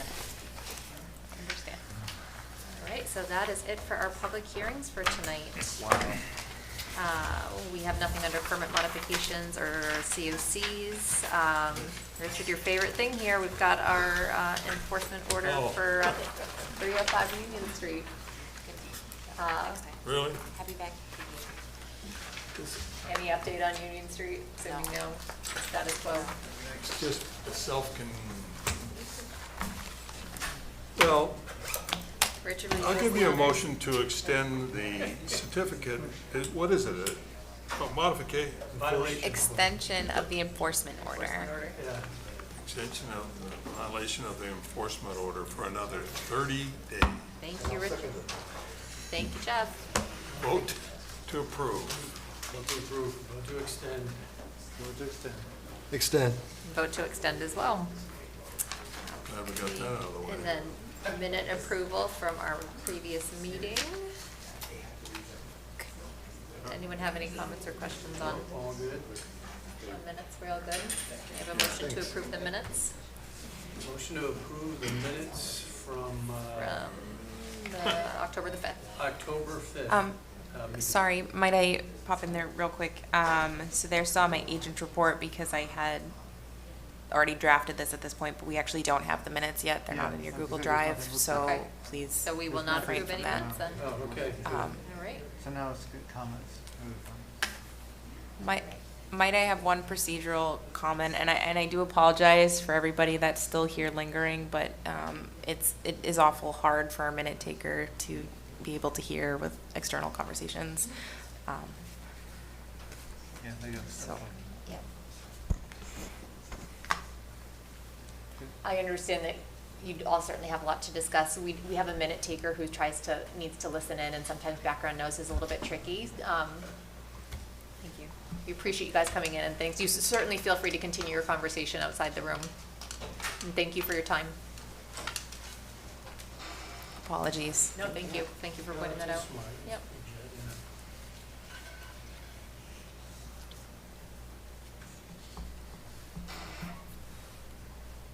Now it's the fun, nice part, maybe, hopefully. Yes. Do we want to save discussion items for after our Q&A, or should we hit on discussion items quickly first? I think we should do discussion items first. All right, Get out of the so way. discussion items, looking at our fall event, it looks like we had a date that might work. Yes. Where's the fall event? So, we had talked about doing some sort of fall event and, let's pull up sorry, I'm on the wrong. You know those memes that say if too many windows open, that's me, always. We had talked about maybe doing a cider and stroll where we have apple cider and apple cider donuts, and people come in to just do a guided walk with the commission and Regal if she's available, so with the date that we selected. So So do we have a proposed itinerary in mind for? well, I was going to contact a couple food trucks and see if we could find a specific food truck that could do cider and donuts, and if not, we could just look at acquiring them and having a table with cider and donuts. I don't know, Regal, if you had any sort of thoughts on itinerary and discussion points for the walk. Is it talking about Del Cart, or are you talking about Schmidt Farm, or? Schmidt's Farm is not open to the public Yeah, not just open to yet. the public yet. I had been thinking of Del Cart, but we could certainly look at other options, and we have other options as well. We'll give them the Big Apple and do some. That would be fun. They're pretty Yeah. good stuff, right? We do. I would just caution the commission with partnering with any private entities on not public land or not conservation areas. Well, good call. Yep, okay. Good catch. Are we partnering if we're purchasing? No. Oh, I thought you meant hosting it at Big Apple. No, I meant them having. Purchase, sorry, bringing my stuff, bad then. Yeah, like if we're looking for a vendor to bring in apple Or if they cider would like to donuts. volunteer Exactly, bingo, some bango, really Chair good Livingstone. apple cider donuts. There you go. And that is to all of Warm you if you to don't ask, mind. not for me, really, so, I'll right off the thing. my yeah. bad. No, good feedback. I mean, yeah. So they came to Del Cart, would be cool. Okay. Yeah, all right.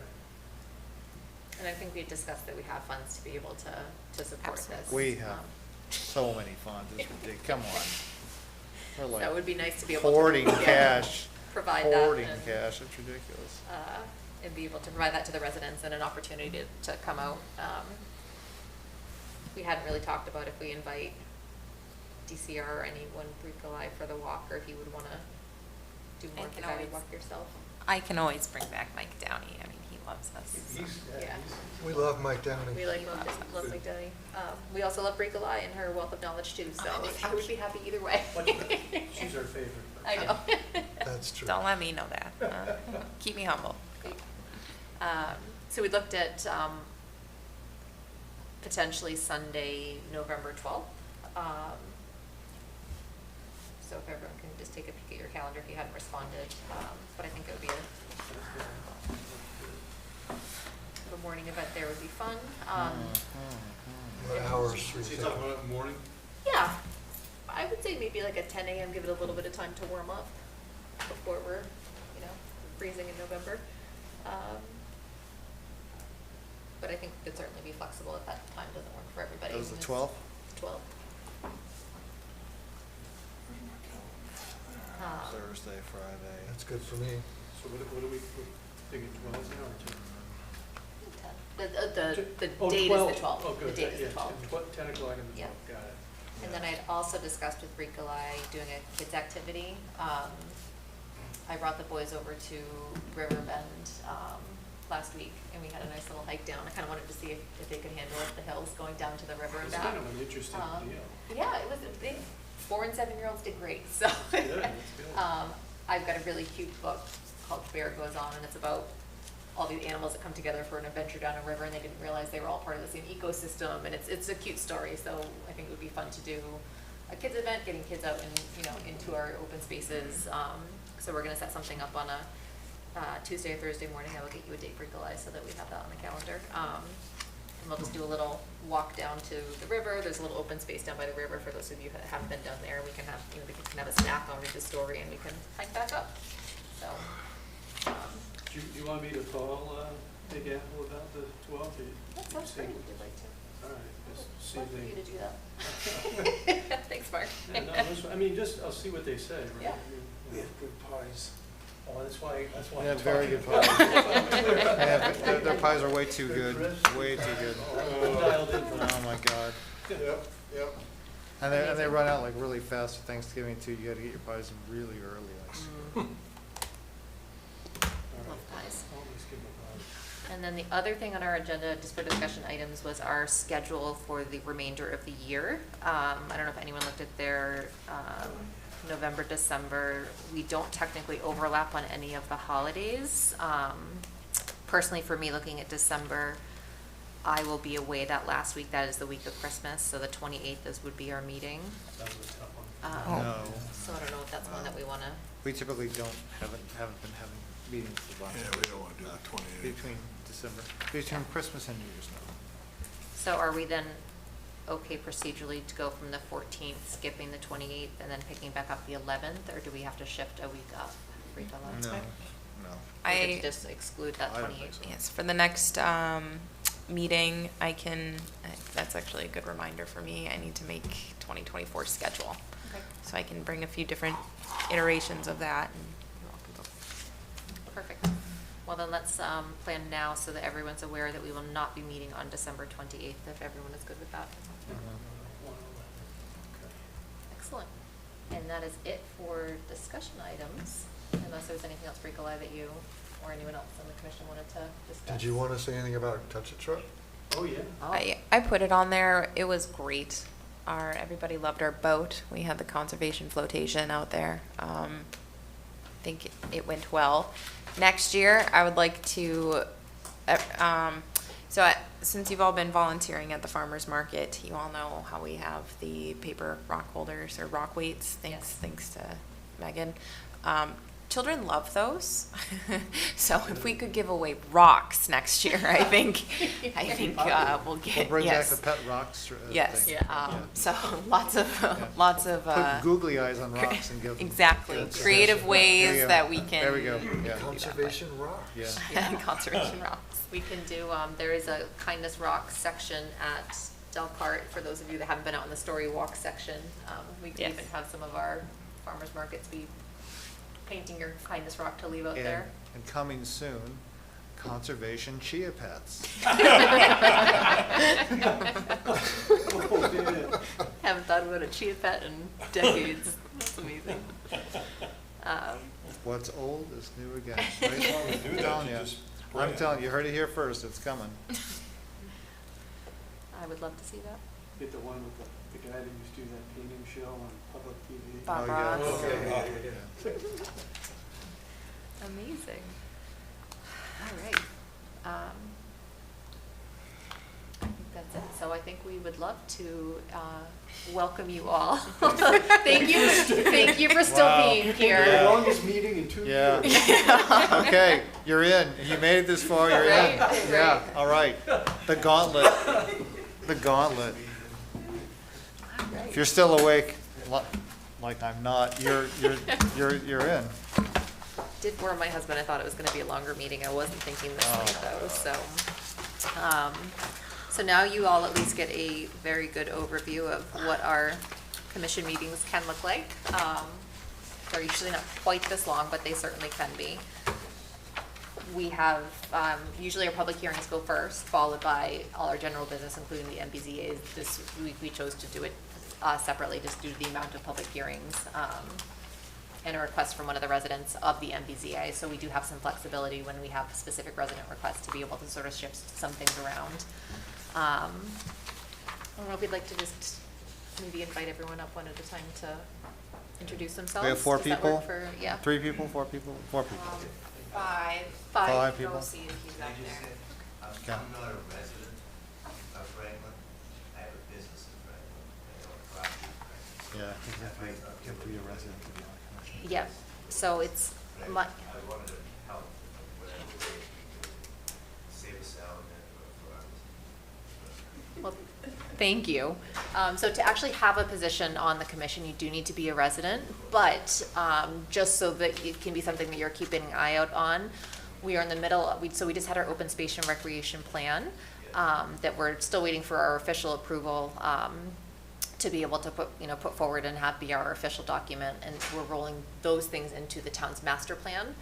So we currently have myself as a chair on the subcommittee for open space and recreation and natural, cultural, and historic resources within the master plan. And part of that master plan, what we're doing is looking to do a Friends of Franklin conservation group, where we will actually have opportunities to volunteer and work to help with conservation matters throughout town.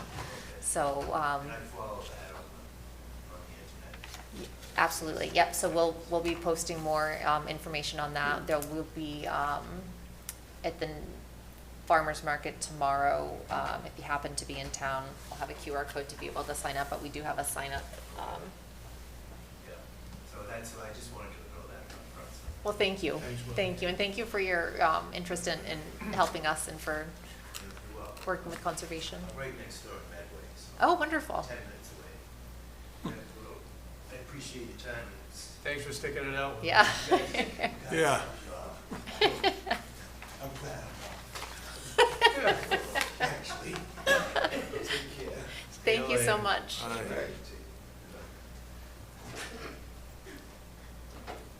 Yeah, so not to put anyone on the spot, but if you'd like to one at a time come on up and just introduce yourselves and maybe just give us a little, quick background on yourselves and maybe why you're interested in joining us on conservation, that would be amazing. Good evening, or good night, maybe. Yeah.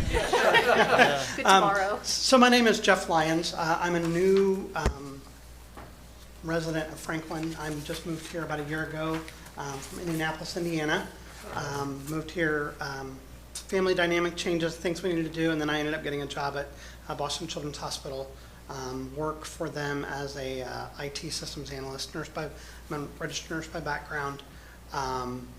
Lived in Indiana my entire life. Really wasn't involved, not really involved in anything conservation. I mean, lived in the big city, so really there wasn't a whole lot of this kind of stuff. Living in a small town kind of is a big change for me.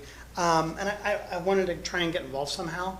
And I sent an application, and Brika contacted me, and it's been really interesting. I do have just a little bit of experience. I did some project management work when I worked at a hospital in Indiana. We built a brand new facility on our actual campus, and so I was involved in a lot of the project plans with that because I was in IT, and so I had some involvement in that. But outside of that, I really don't have any environmental background. Would love to learn. I've definitely learned a lot here tonight about with zoning and all that kind of stuff and the terminology. So I would be love to be part of this group, and that's kind of where I'm at.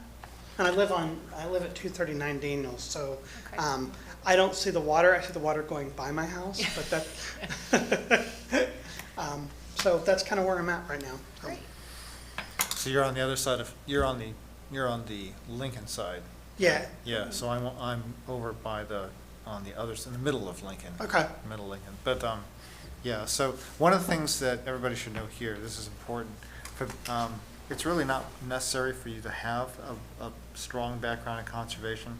So MACC, of which I'm a board member, is the oversight board for all of the conservation commissions for the state. And one of the things they have is a absolutely fantastic educational program, which the commissions typically pay to send people to. For the longest time, it was classroom only. As of COVID, because of COVID, they switched to a hybrid model, so you can actually do it online as well. But there's a pretty huge binder. There are 12 classes, each covering a different aspect of conservation, the conservation laws. They're really good. Typically what happens is that new commissioners go to the annual meeting. The next annual meeting is coming up. I think it's in like, what, a week, 2 weeks, something like this? Next weekend. Next weekend. It's next weekend, and you sign up for classes. You know what class you take. You can't take all the classes in one shot. It's too many. But typically you would take like maybe four, something like this. And that's how I did it. I mean, years and years ago. But it's really well worth it. I mean, they're done very, very well, and lots of great information. That's the easiest way to sort of ease into, you know, what it is. It covers there are two parts. Those are the state regs. There are also the local bylaws, which are on top of that, and they're not as extensive, of course, but that's a separate thing. And BRECA has created some really nice documentation covering those in a, I would say, very approachable manner, right? So once you kind of get the gist of, you know, the meetings, how they go, how does it work, you know, what are all the processes, what are the laws, those are the classes. Then you come back and you sort of learn the bylaws of Franklin. That's kind of how it goes, just so people know. Can I add one thing? Yep. There are no tests. Yes. No tests, yeah, no tests. That's right. Yeah, I No mean, tests. They're the participatory comments that you need to, you know, to show that you're paying attention through the Yes, sessions, please. answering Right. questions sort of thing, so. That's right. But the content is great. I mean, I've learned so much through them, so. Well, thank you very much for your time. I really appreciate it. And I will add that IT and project management skills are well represented on this board. Yeah. Excellent. Well, thank you very much. Thanks, Thank Jeff. you. That- Thanks, Jeff. Thank you.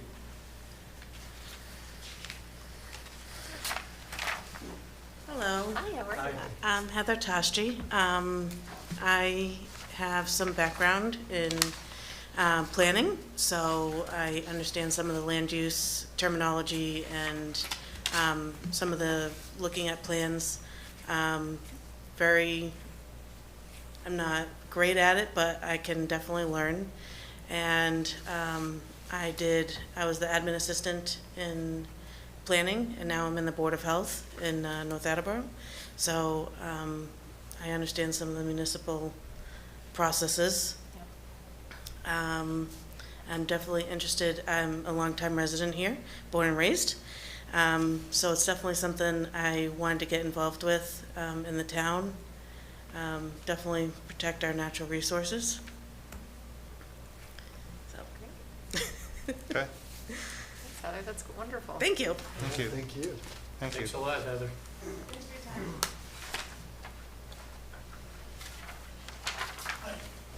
Roger Trahan, 1 Green Street. I'm a lifelong resident of Franklin. I am retired. Had a career working for the Boston Globe and then for a healthcare system, but like I say, I'm retired now, probably 4 years plus. Growing up in Franklin, I've been through a lot of the woods in town. I know a lot of the streams and a lot of the ponds, and just interested in continuing to protect them and enjoy them. I kind of know some of your procedures by watching them. I will give you the trophy for the longest meeting tonight, that is true. It wouldn't be too far off. Nah. I've heard there were some really long ones. No, In no. recent years, yeah. We had a couple of meetings, guys, where we had the theater was filled out the door, and everybody wanted to come up and make a comment. So, yeah, we've had a couple of those, yeah. Couple doozies. Oh, yeah, a couple real doozies, yeah. They went till past midnight. Yeah, Wow. they went to Paspahegham, yeah. Wow. It was crazy, yeah. Heated things, yeah. Be careful what you wish for. Yeah, so. It can go, it's very rare, maybe twice, maybe 3 times. In 13 years, yeah, like 13 Okay, years. so Roger, could you tell us a little bit about being on AgCom in your role there? Sure.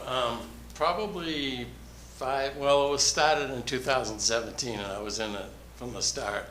I was kind of nudged by my wife after I retired to get a little more involved in town, so I saw that come up, and that was of an interest to me, so I thought I'd put my name in, and I was selected. I think the second year, I became the chairman of that committee. And it's a good committee, it's involved, and we try to keep things active. But I think the biggest thing of some of these committees is not only protecting or doing the mission of the board, but also trying to educate the public of what you do and how it benefits them.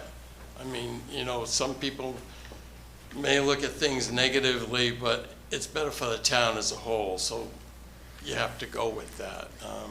You might upset a few, I understand that, but you have to look at what's good for the town and go in it with an open mind and just listen to all sides and do what you feel is best in your heart. So to that end, these guys have heard me describe the history of the commission. And again, I go back 13 plus years. When I originally came to the commission, we had a very, very aggressively penurious type of commission and agent. And I've used this metaphor before, but basically you had an agent that would stand behind a tree and wait for someone to violate the law and then jump out and say, aha, gotcha, right? So that was the nature of the commission at the time. It was seen basically as a penalizing body. And over time, the mix changed. And more progressive people, thank God, came to the commission. And we got a much, much better, much more reasonable and balanced agent. And so that's when well, it's true. And then Bar was low already. This is way before Bricolai. And but what happened is that over several years, the commission became more of an educational type of body. So the idea was to try to find ways to educate the public on what was conservation, what were the laws, you know, what were the things, and to give them guidance and guidebooks, things that they could review and read and become familiar with, so they would not come in front of us, not trying to get them in front of us and trying to, you know, make more penalties, make more, you know, that kind of stupidness. Yeah. So that really changed dramatically. So I've seen both ends of the spectrum, and fortunately, this group is way over on the, you know, education, progressive, trying to get, you know, and we've moved actually even way beyond that with Brika and Megan, actually, and the rest, with making it more of a, how does conservation play into just the general life of the Franklin residents, of the Franklin citizens? How does it, you know, benefit them? And that's why you have like people participating at the, you know, the Friday, farm stands and the events that we have like at Del Carte, et cetera. I mean, this is the kind of stuff that none of this was happening. None of this was happening a decade ago. This is all within the last 5 or 6, 7 years. So it's really, it's become a long way as a commission. And also, I will tell you that if you go to the MAC meetings, I've said this to you guys before, it's true, I'm not bragging. If you go to the MAC meetings, where you actually canoodle with all the different commissions from all the different towns, right? Something like, 128, I think, towns have conservation commissions.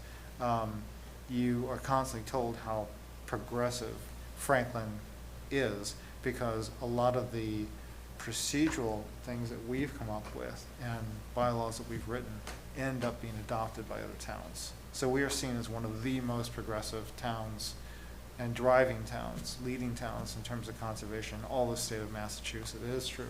So that is one thing to consider, you know, and you'll find that out when you go to these annual meetings. It is, you'll hear that. So it's nice. It's nice to get that feedback. What I like about it is, we're not here to punish people, we're here to help people. Right. That's good. Right. Right. So, It's the education piece, it's the working with everybody to, you know, Find a way to make it work. find a way to make it work with protecting the natural resources. Right. Yeah.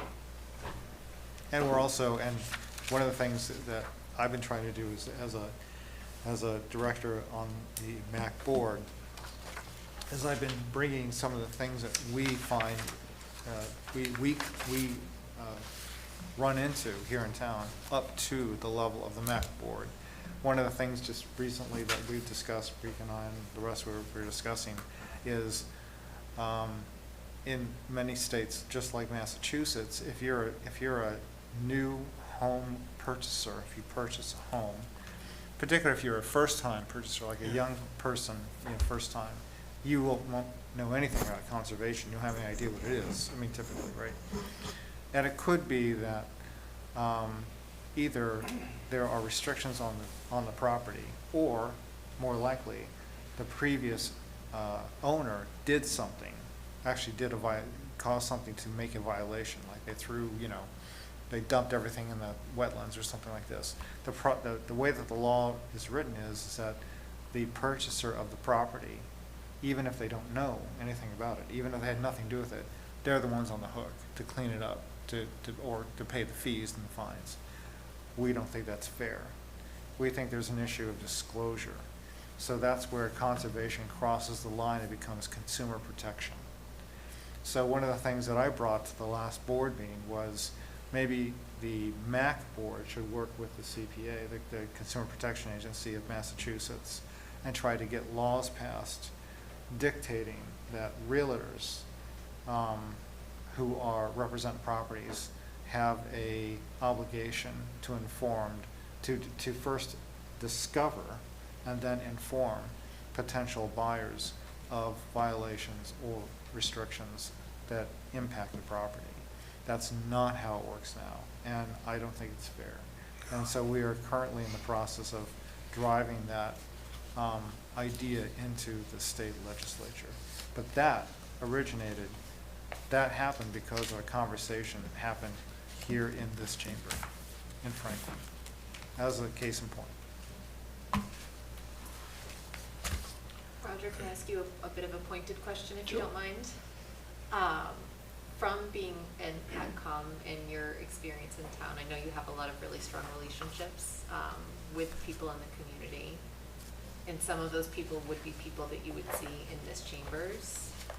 Do you foresee yourself being comfortable having hard conversations if need to, or voting against people that you may have worked with on AdCom? Absolutely. You're gonna go up against Melanie.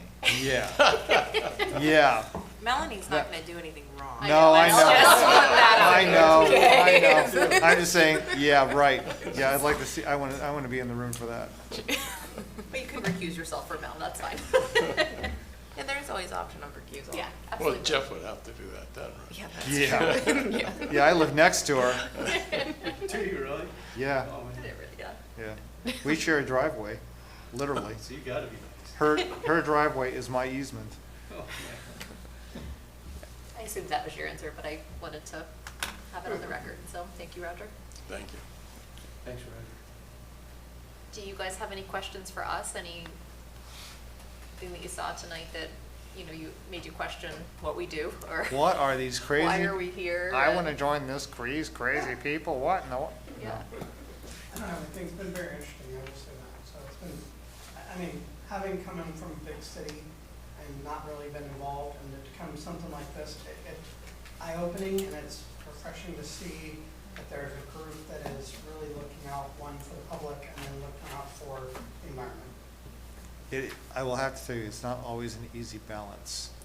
And we have run into many, you know, where you have to call, you know, where do you draw the line, right? Yeah. And that just happened. It's not, many things, I mean, the Grove Street thing was obviously was something, but we've run into some really sticky situations where, you know, because it's also a question of setting precedent, right? You know, you want to do something right, what you think is right for this one person, but then you have to consider, well, you just open the door for a lot of other things, and is that what you really want to do? Is that fair to either everyone else that came before, or all the people you think might coming you know, through the door next? And that's a really hard, that's one of the hardest questions I think that Concom has to answer, to be very honest. I will say too, though, that a lot of it is sort of black and white. The Wetlands Protection Act is the Wetlands Protection Act, and so it specifically states in our local bylaws what can and cannot be done. And certainly we work to, you know, with applicants to try to find ways to help them do their projects while upholding the Wetlands Protection Act and the bylaws. But it is in writing, so it's not as much, you know, well, I feel this way about it. It's, well, this is what the regulations say, and this is how we have to uphold them. That's true, until until you come, and it's happened in the case. It's not often, but you run into a question like, say, for example, if you uphold this, you may impact public safety. Yes. Okay, for example, okay? Yeah. So which is prioritized, public safety or conservation, right? And then you have to make a decision, okay? So we have run into those you know, the setback has to be X, but, you know, whatever, if you do that, then basically they're basically driving trucks in the middle of the street, like at midnight with no lights, and someone's gonna die, you know, for example. So just saying, you do come up, you know, so yes, it's true, the laws are black and white, but there is a civic obligation which requires some thought, right, above and beyond the legislation, that's all.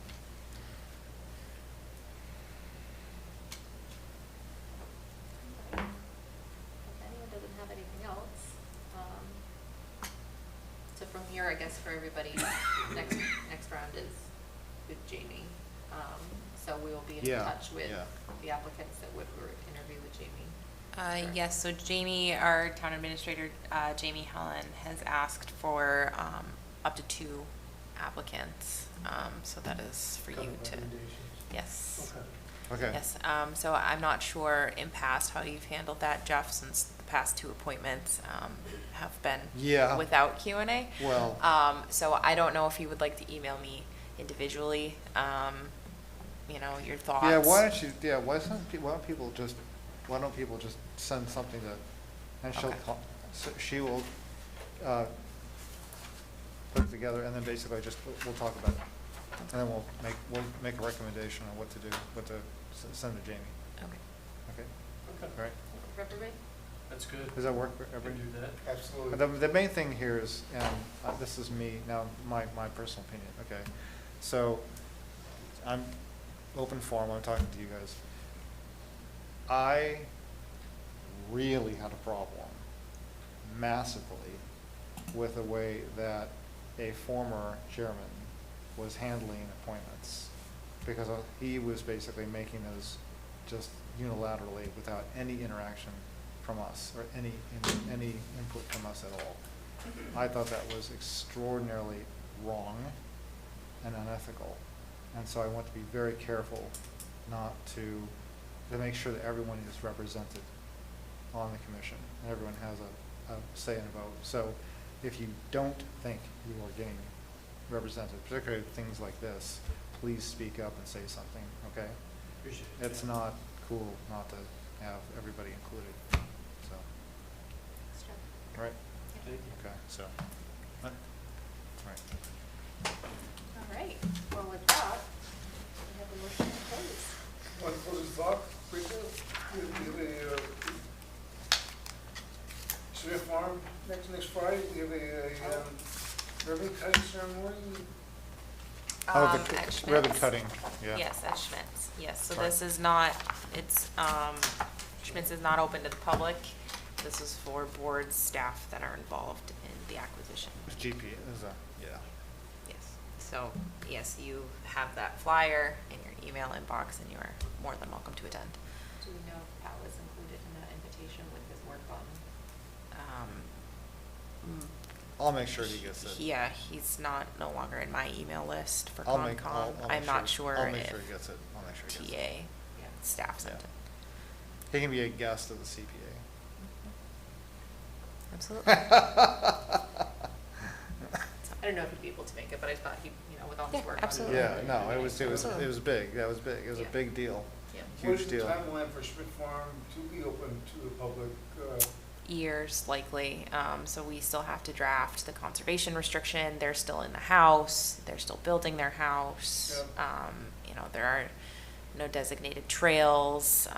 You kind of have to a make lot- it safe for the public too. Yeah, a right? lot of their accesses, actually, their ag accesses, which they had exemptions from. Now that it's town-owned land, you can't bulldoze through the wetlands anymore, so we Right. have to build boardwalks and elevate it and have, interpretive signage, make the barn safe. The barn is Right. being deconstructed. I mean, there's a lot. We need to, sign with a third-party nonprofit to hold the CR restriction, so there's still a lot going on. Is there anything that's driving the state for the ribbon cutting ceremony?